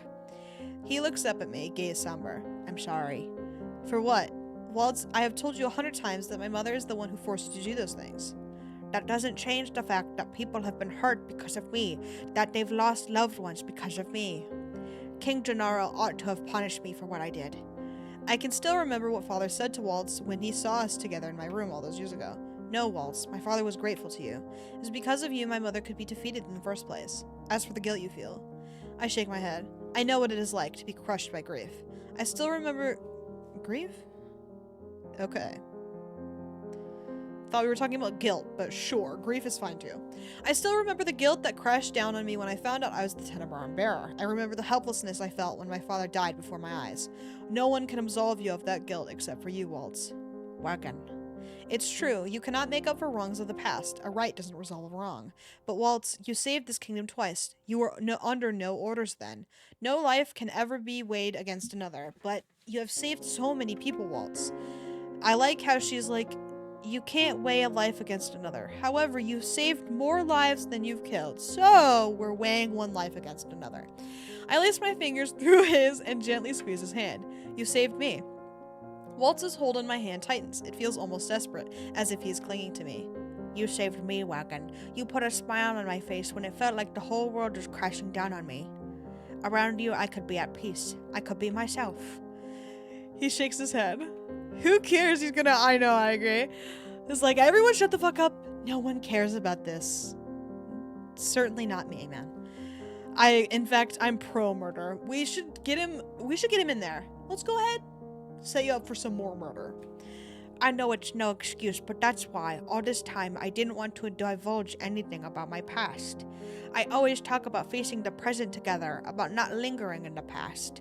And yet, the moment I start remembering everything, I lose myself. I can no longer think about the present or the future. All I can think about is how much I feel like I don't deserve any of this happiness. You don't have to remember if it's too hard for you, Waltz. I raise his hands to my lips and kiss his knuckles. But please, I do not want you to feel like you need to hide things from me because you are scared of how I will react. Waltz swallows. For a few moments, he does not speak, just sits there holding my hand tightly. And then he speaks, his voice feather soft. How did I get so lucky to have you in my life, little star? Fate is cruel, but it brought us together, and for that I am forever grateful. You already know I was your mother's right hand. Myth was her left. The two of us did everything she ordered. We dealt with rebels and helped her stop uprisings. Much of it led to bloodshed. I did all of that while still sneaking into your room at night. I was a criminal, but around you, I felt like maybe I could be a hero. I remember when you first taught me how to sew. Your puppets put such a smile on my face, and when I used to perform magic for you and you would clap for me. Walt smiled softly. You inspired me. I did everything I could to make things right, even when I lost you, even when you no longer remembered me. I carried your light with me. I performed for the children in town. I did magic tricks and hosted puppet shows for them. I felt like maybe I could finally do something good. But whenever you call me good, he sighs, I still feel like I'm not worthy of being called that. Let me fucking lock in. Reason with him. Okay, sure, whatever. I'll listen to whatever you have to say, man. I don't give a shit. I shake my head.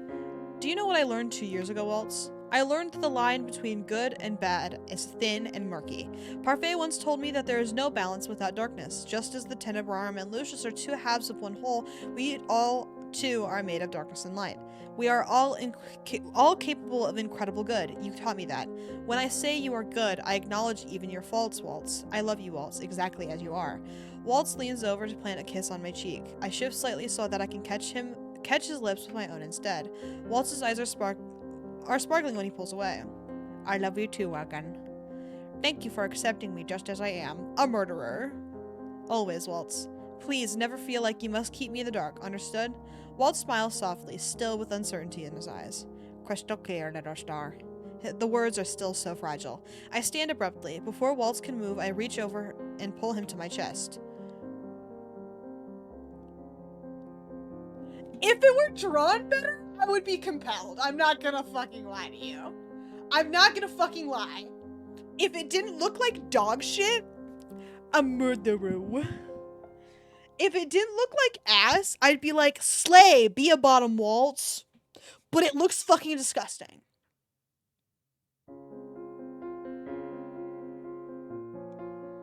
It's weird looking, yeah. It's because we're so used to her being the short one. And we can't, I think one of the biggest fucking problems this game has with a lot of the CGs is they don't account for the text box at the bottom, which they still include while we're fucking looking at it. It doesn't get a fucking fighting chance. Anyway, when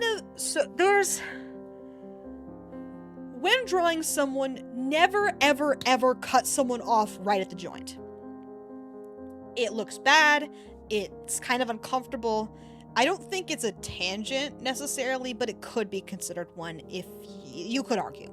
But anyway, they're cutting him off at the neck, so it just looks like she's holding his decapitated head because of where the text box ends. It just looks like his decapitated head.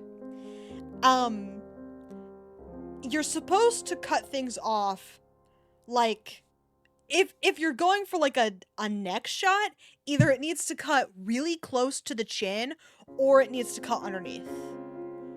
And even sometimes I recommend like cutting off the chin, so you're like zoomed in really far or whatever, right? So you wouldn't be able to see the top of the head either, so you'd be cutting it like really close, right?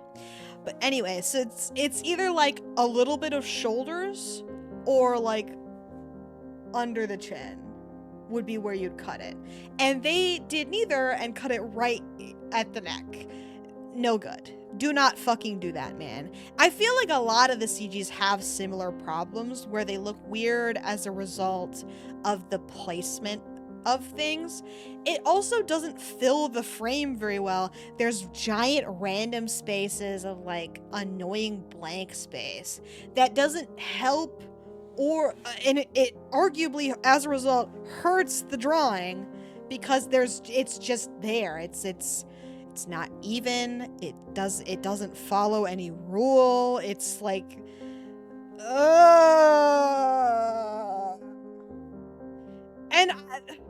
whatever. When you feel like this, please come to me. When you have seen me at my lowest, and time again, you have been there for me. I want to be there for you always. I run my hands gently through his hair. You promised you would always be at my side. I echoed your promise long ago. Please depend on me. Waltz inhales shakily. For a few moments, there is quiet, stillness. Then his arms circle my waist. He leans into me and whispers softly, "Thank you, Wagon." I pull away from him, just far enough to look him in the eyes. Feel better? I do. He laughs a little sheepishly.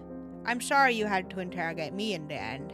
I nudge him gently in the shoulder. You're excused this time, but only if you agree to be honest with me in the future. Yes, ma'am. You have to promise me. Waltz flexes his fingers. He closes his palm and then opens it before my eyes. A lily pushes up between his fingers. He hands it to me. I promise, Wagon. I take the flower from him and twirl it between my fingers. Why the lily? Chevalier told me once that they stand for devotion, and a promise isn't a promise without devotion. When I lean forward to kiss his cheek, Waltz playfully pulls away. I tumble onto his lap with a laugh and he pulls me close, tilting my face up so that he can plant a kiss on my lips. Afterward, I reach out to cup his cheek. I promise to, Waltz. In my periphery vision, I see something glimmer across the sky.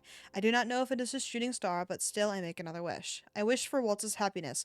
I hope he can learn to let me carry his burdens just as he carries mine. Draped in starlight, Waltz and I share another kiss.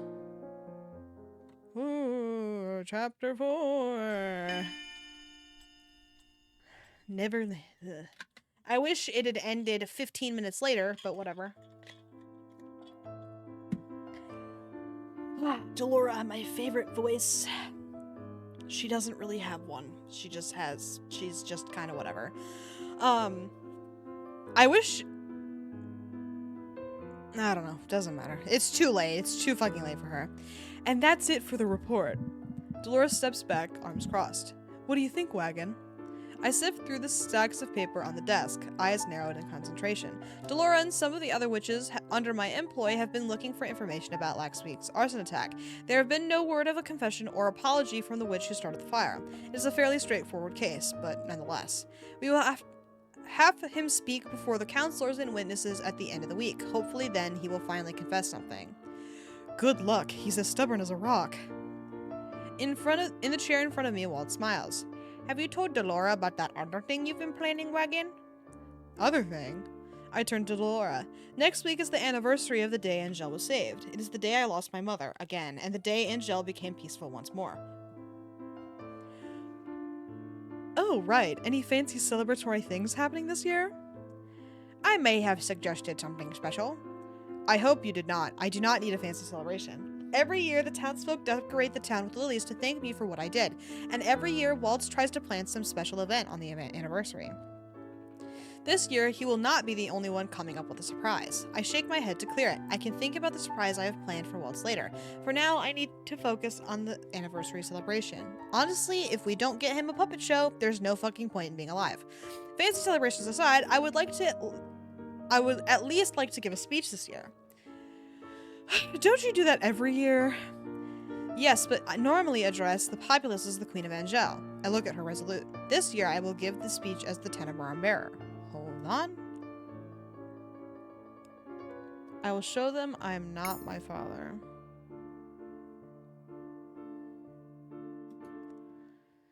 In the past, I was feared as Hilder's daughter. When I learned the truth about her being the one to start the Great War, I disassociated myself from her. I single-mindedly chased after my father's legacy and compared myself to him. But I cannot and should not be using the same procedures he used to try to connect with the witches. I cannot just be a queen, I must be a bearer as well. A bearer that does things differently from my mother, one who strives to keep balance. You're well on your way there, Wagon. That would not be the case if you two were not here helping me. I owe you both a lot. You owe us nothing. We want to be here. It's the truth. Thank you. I cross my arms. Speaking about my own efforts, though, I am not my father. I am considering a different way to unite this kingdom, something that breaks down some of the barriers currently in place. Sounds like you have a lot more than a speech in mind. I have a proposition. I clench my hands on my lap and take a deep breath. I've been mulling over this latest idea with Waltz for the last few days. I realized only recently that I only employ witches for security purposes. But if all of us, humans, witches, and fairies, are to exist together in harmony, they must have more of a say in what happens in this kingdom. I would like to add witches and fairies to the council. Ugh! Laura gapes at me. Waltz, on the other hand, is smiling brightly. What, is it a bad idea? Not at all, actually. It's pretty brilliant. Your mother only kept witch advisors, and your father's counselors are all human. If you can bring in witches and fairies, you'll be showing everyone you're actively pushing for more inclusivity. Exactly. Delora falls back in her chair with a little laugh. You and Cinna never fail to amaze me. I have to thank Cinna for his advice, even if it was a little brusque. Do you think he would speak at this year's anniversary as the Lucius bearer if I asked him? Delora snorts. He's so self-important he'll probably ask you why you didn't invite him to do it earlier. She stands from her chair in the stretch. Do you want me to extend the invitation to him? No, I should do it personally. I think he would be offended if I passed the message on to you. Fair enough. Delora looks at Waltz. Are you coming back with me to the tavern? Of course. I can't disappoint the kids. He glances at me. Are you sure you don't want to tag along for the magic lesson? It's always fun to watch the kids practice their magic. Ah yes, Waltz's magic lessons. I do plan on visiting him during his lessons today, even though he does not know it. But first, there is something I must do. I have to organize this paperwork first. I'll see you at the margin later. So we'll see you later then, Your Majesty. Okay, I've never seen that fucking happen before. That's very weird. I do not like one person being closer than the other. Waltz stands and leans over to plant a kiss on my head. I'll see you later, little star. Okay, thank God. Get the fuck out of here. Wow, that's weird. Didn't love that. Woo! I wait a couple of minutes after they leave to exit the room. Felt like someone was like watching us like stand really close to each other. Get away, man! Yeah. Ugh. The person I am looking for in the dining hall, absently spooning soup into his mouth as Emmeline talks at length about something he clearly has no interest in. He looks up as I approach. There you are. Oh, hello, Wagon. Did you and Rod have plans? No, she's just here for this. Rod reaches into his jacket and pulls out a little box, which he hands to me. Here. Thank you for holding on to this for me. Is that? Yes. Days ago, when I went into town looking for the items stored in this box, I visited Emmeline to discuss this gift with her. That same day, Rod walked in on our conversation and offered to keep it hidden in his room until I needed it. I found it strange at the time that Emmeline did not immediately offer, but she confessed Rod is better at keeping secrets than she is. The confession did not surprise me in the slightest. Still, I am grateful for Rod's offer. Waltz is awfully intuitive. If I had left this surprise for him in my room, he probably would have realized I was hiding something. Emmeline beams. Today's the day you're going to give it to him then. Yes. I can't wait to hear all about it. Rod sighs. It'll be a nice change of topic at dinner tonight. He looks pointedly at Emmeline.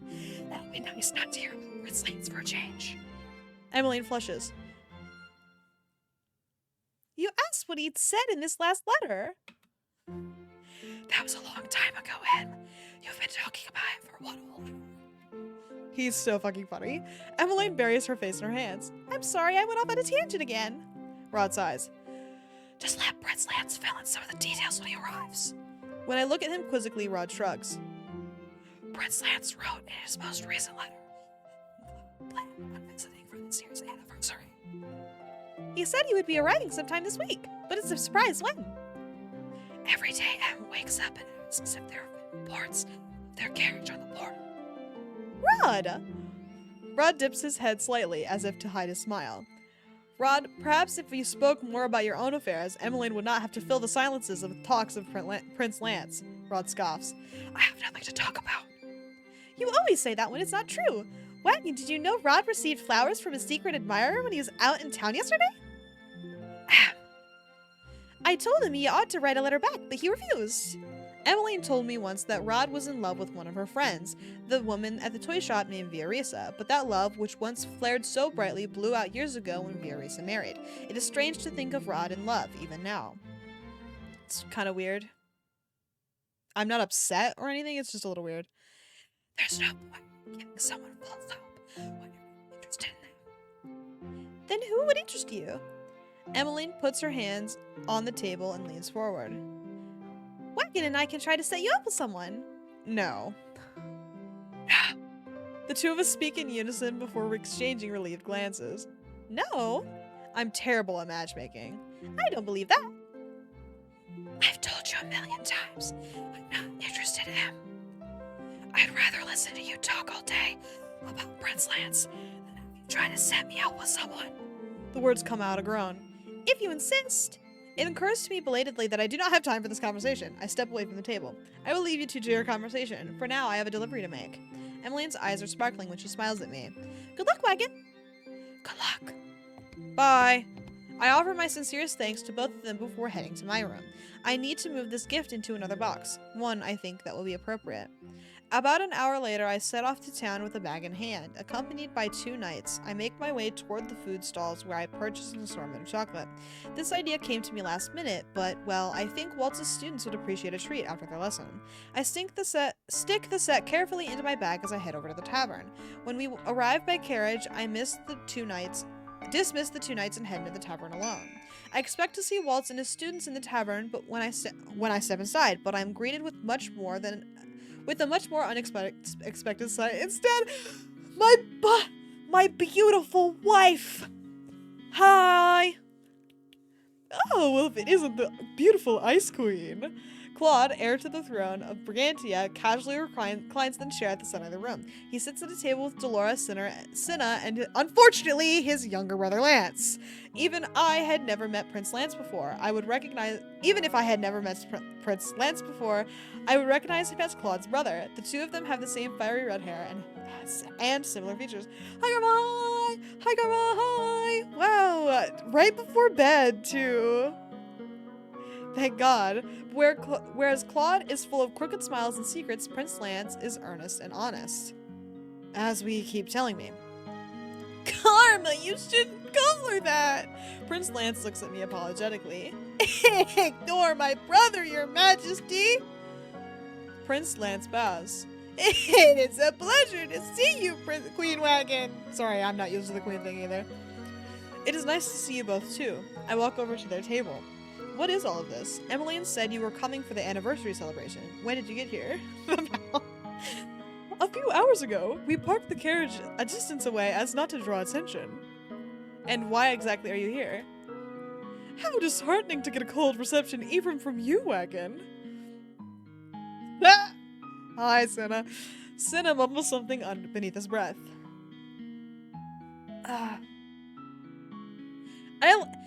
The worst fucking part about doing voices is I remember them sometimes, but my voice doesn't do what I want it to do, and I feel it happening. So it's the fucking worst. A character is placed before me, I know exactly what they're supposed to fucking sound like, and I just can't get there.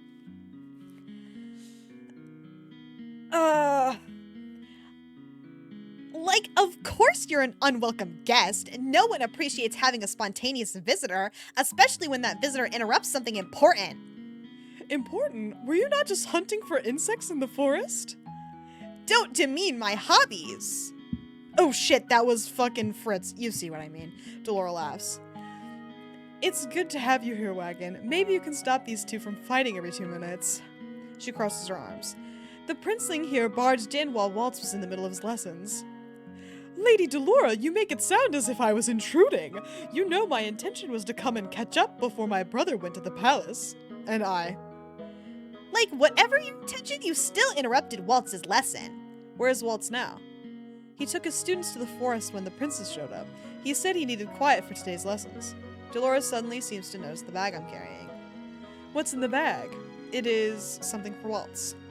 Claude leans over. He spots the chocolates inside before I can snatch the bag away. You brought him some chocolate? How sweet! There is a sudden sound, a low rumble that permeates the pleasant quiet.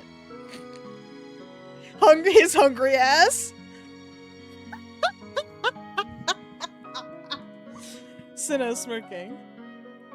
God damn, that's so funny. And like you said you weren't hungry, Prince. I figured I could wait to eat until we were at the palace. Prince Lance sighs. We could have been there by now if you didn't insist on this stopover. If I had known the two of them were visiting today, I would have brought them something. I glanced down at the chocolate. It was meant to be for Waltz's students, but I wonder if it would be a small kindness to give them to the Almonte brothers. Forgot that was their last name. That's crazy. Let me check. Give the chocolate to the children. I don't know why I would give it to the princess. No, I purposefully bought these for the students as a reward. Besides, Claude's hunger will not be sated with chocolate. I'm sure the kitchen staff would be more than happy to prepare something for you as you arrive. Though I wish you had let me know you were coming so sooner. You were coming so sooner. Okay. Be shitty. I don't care. I am the queen after all. It is my diplomatic responsibility to welcome you. Claude shrugs. You know I don't expect formalities or favors from you, Wagon. Shh. Oh god. Dolores, stop speaking. Challenge. Fucking impossible difficulty. Hold on.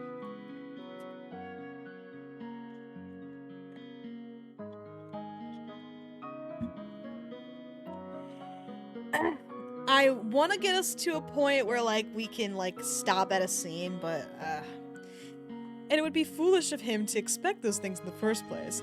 After all, you're speaking to a prince who came to a rundown tavern before even thinking to announce himself to the queen. Cinna scoffs. Can't believe you're going to be the king of Brigantia someday. Cinna, manners. While the two bigger Claude leans toward me with a smile. Waltz is in the clearing just beyond the back door.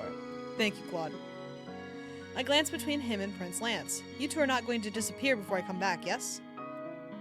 You can rest assured we'll still be here. My secret adventure days are over. No more Miss Carm, I take it. Boo! Bring her back! Claude smiles a little wistfully.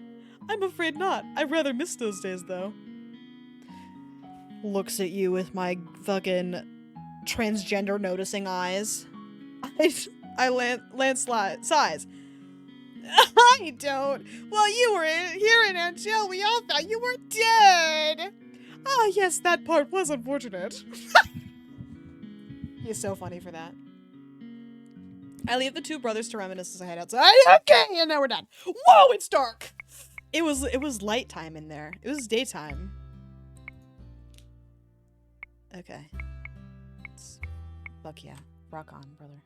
Yes. Take me away, man. That's enough. That's enough of fucking this, man. Are we on chapter 4 already? Like, I keep forgetting that. Oh my god, we're like over halfway through chapter 4. Whoa, it's dark. It was scary. It can't just be dark. I wasn't ready. Okay. Wow, no one's fucking on. Just kidding, Nuggets on. It was very briefly a no raid night, but then Nugget saved my life, so rock on. He's playing Elden Ring, so that's always a treat. I like watching Elden Ring, so there's like a parkour element to the game, which I think is really fucking funny. There should not be. The game is not meant to have parkour, but anyway. Okay, I only say, yeah, Nugget is kind of it. There are a couple of other people we've rated before.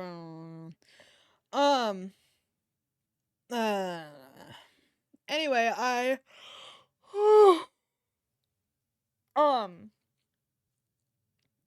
we'll leave everybody in peace, but only for, oh shit, for 2 days.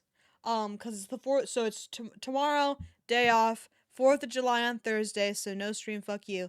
And then, after we've cooled off from Cinderella Phenomenon Evermore, we get right back into it, finish that bitch up on Friday, tie her up in a nice little bow, be all finished, and then we can, start a new game, but not on Friday.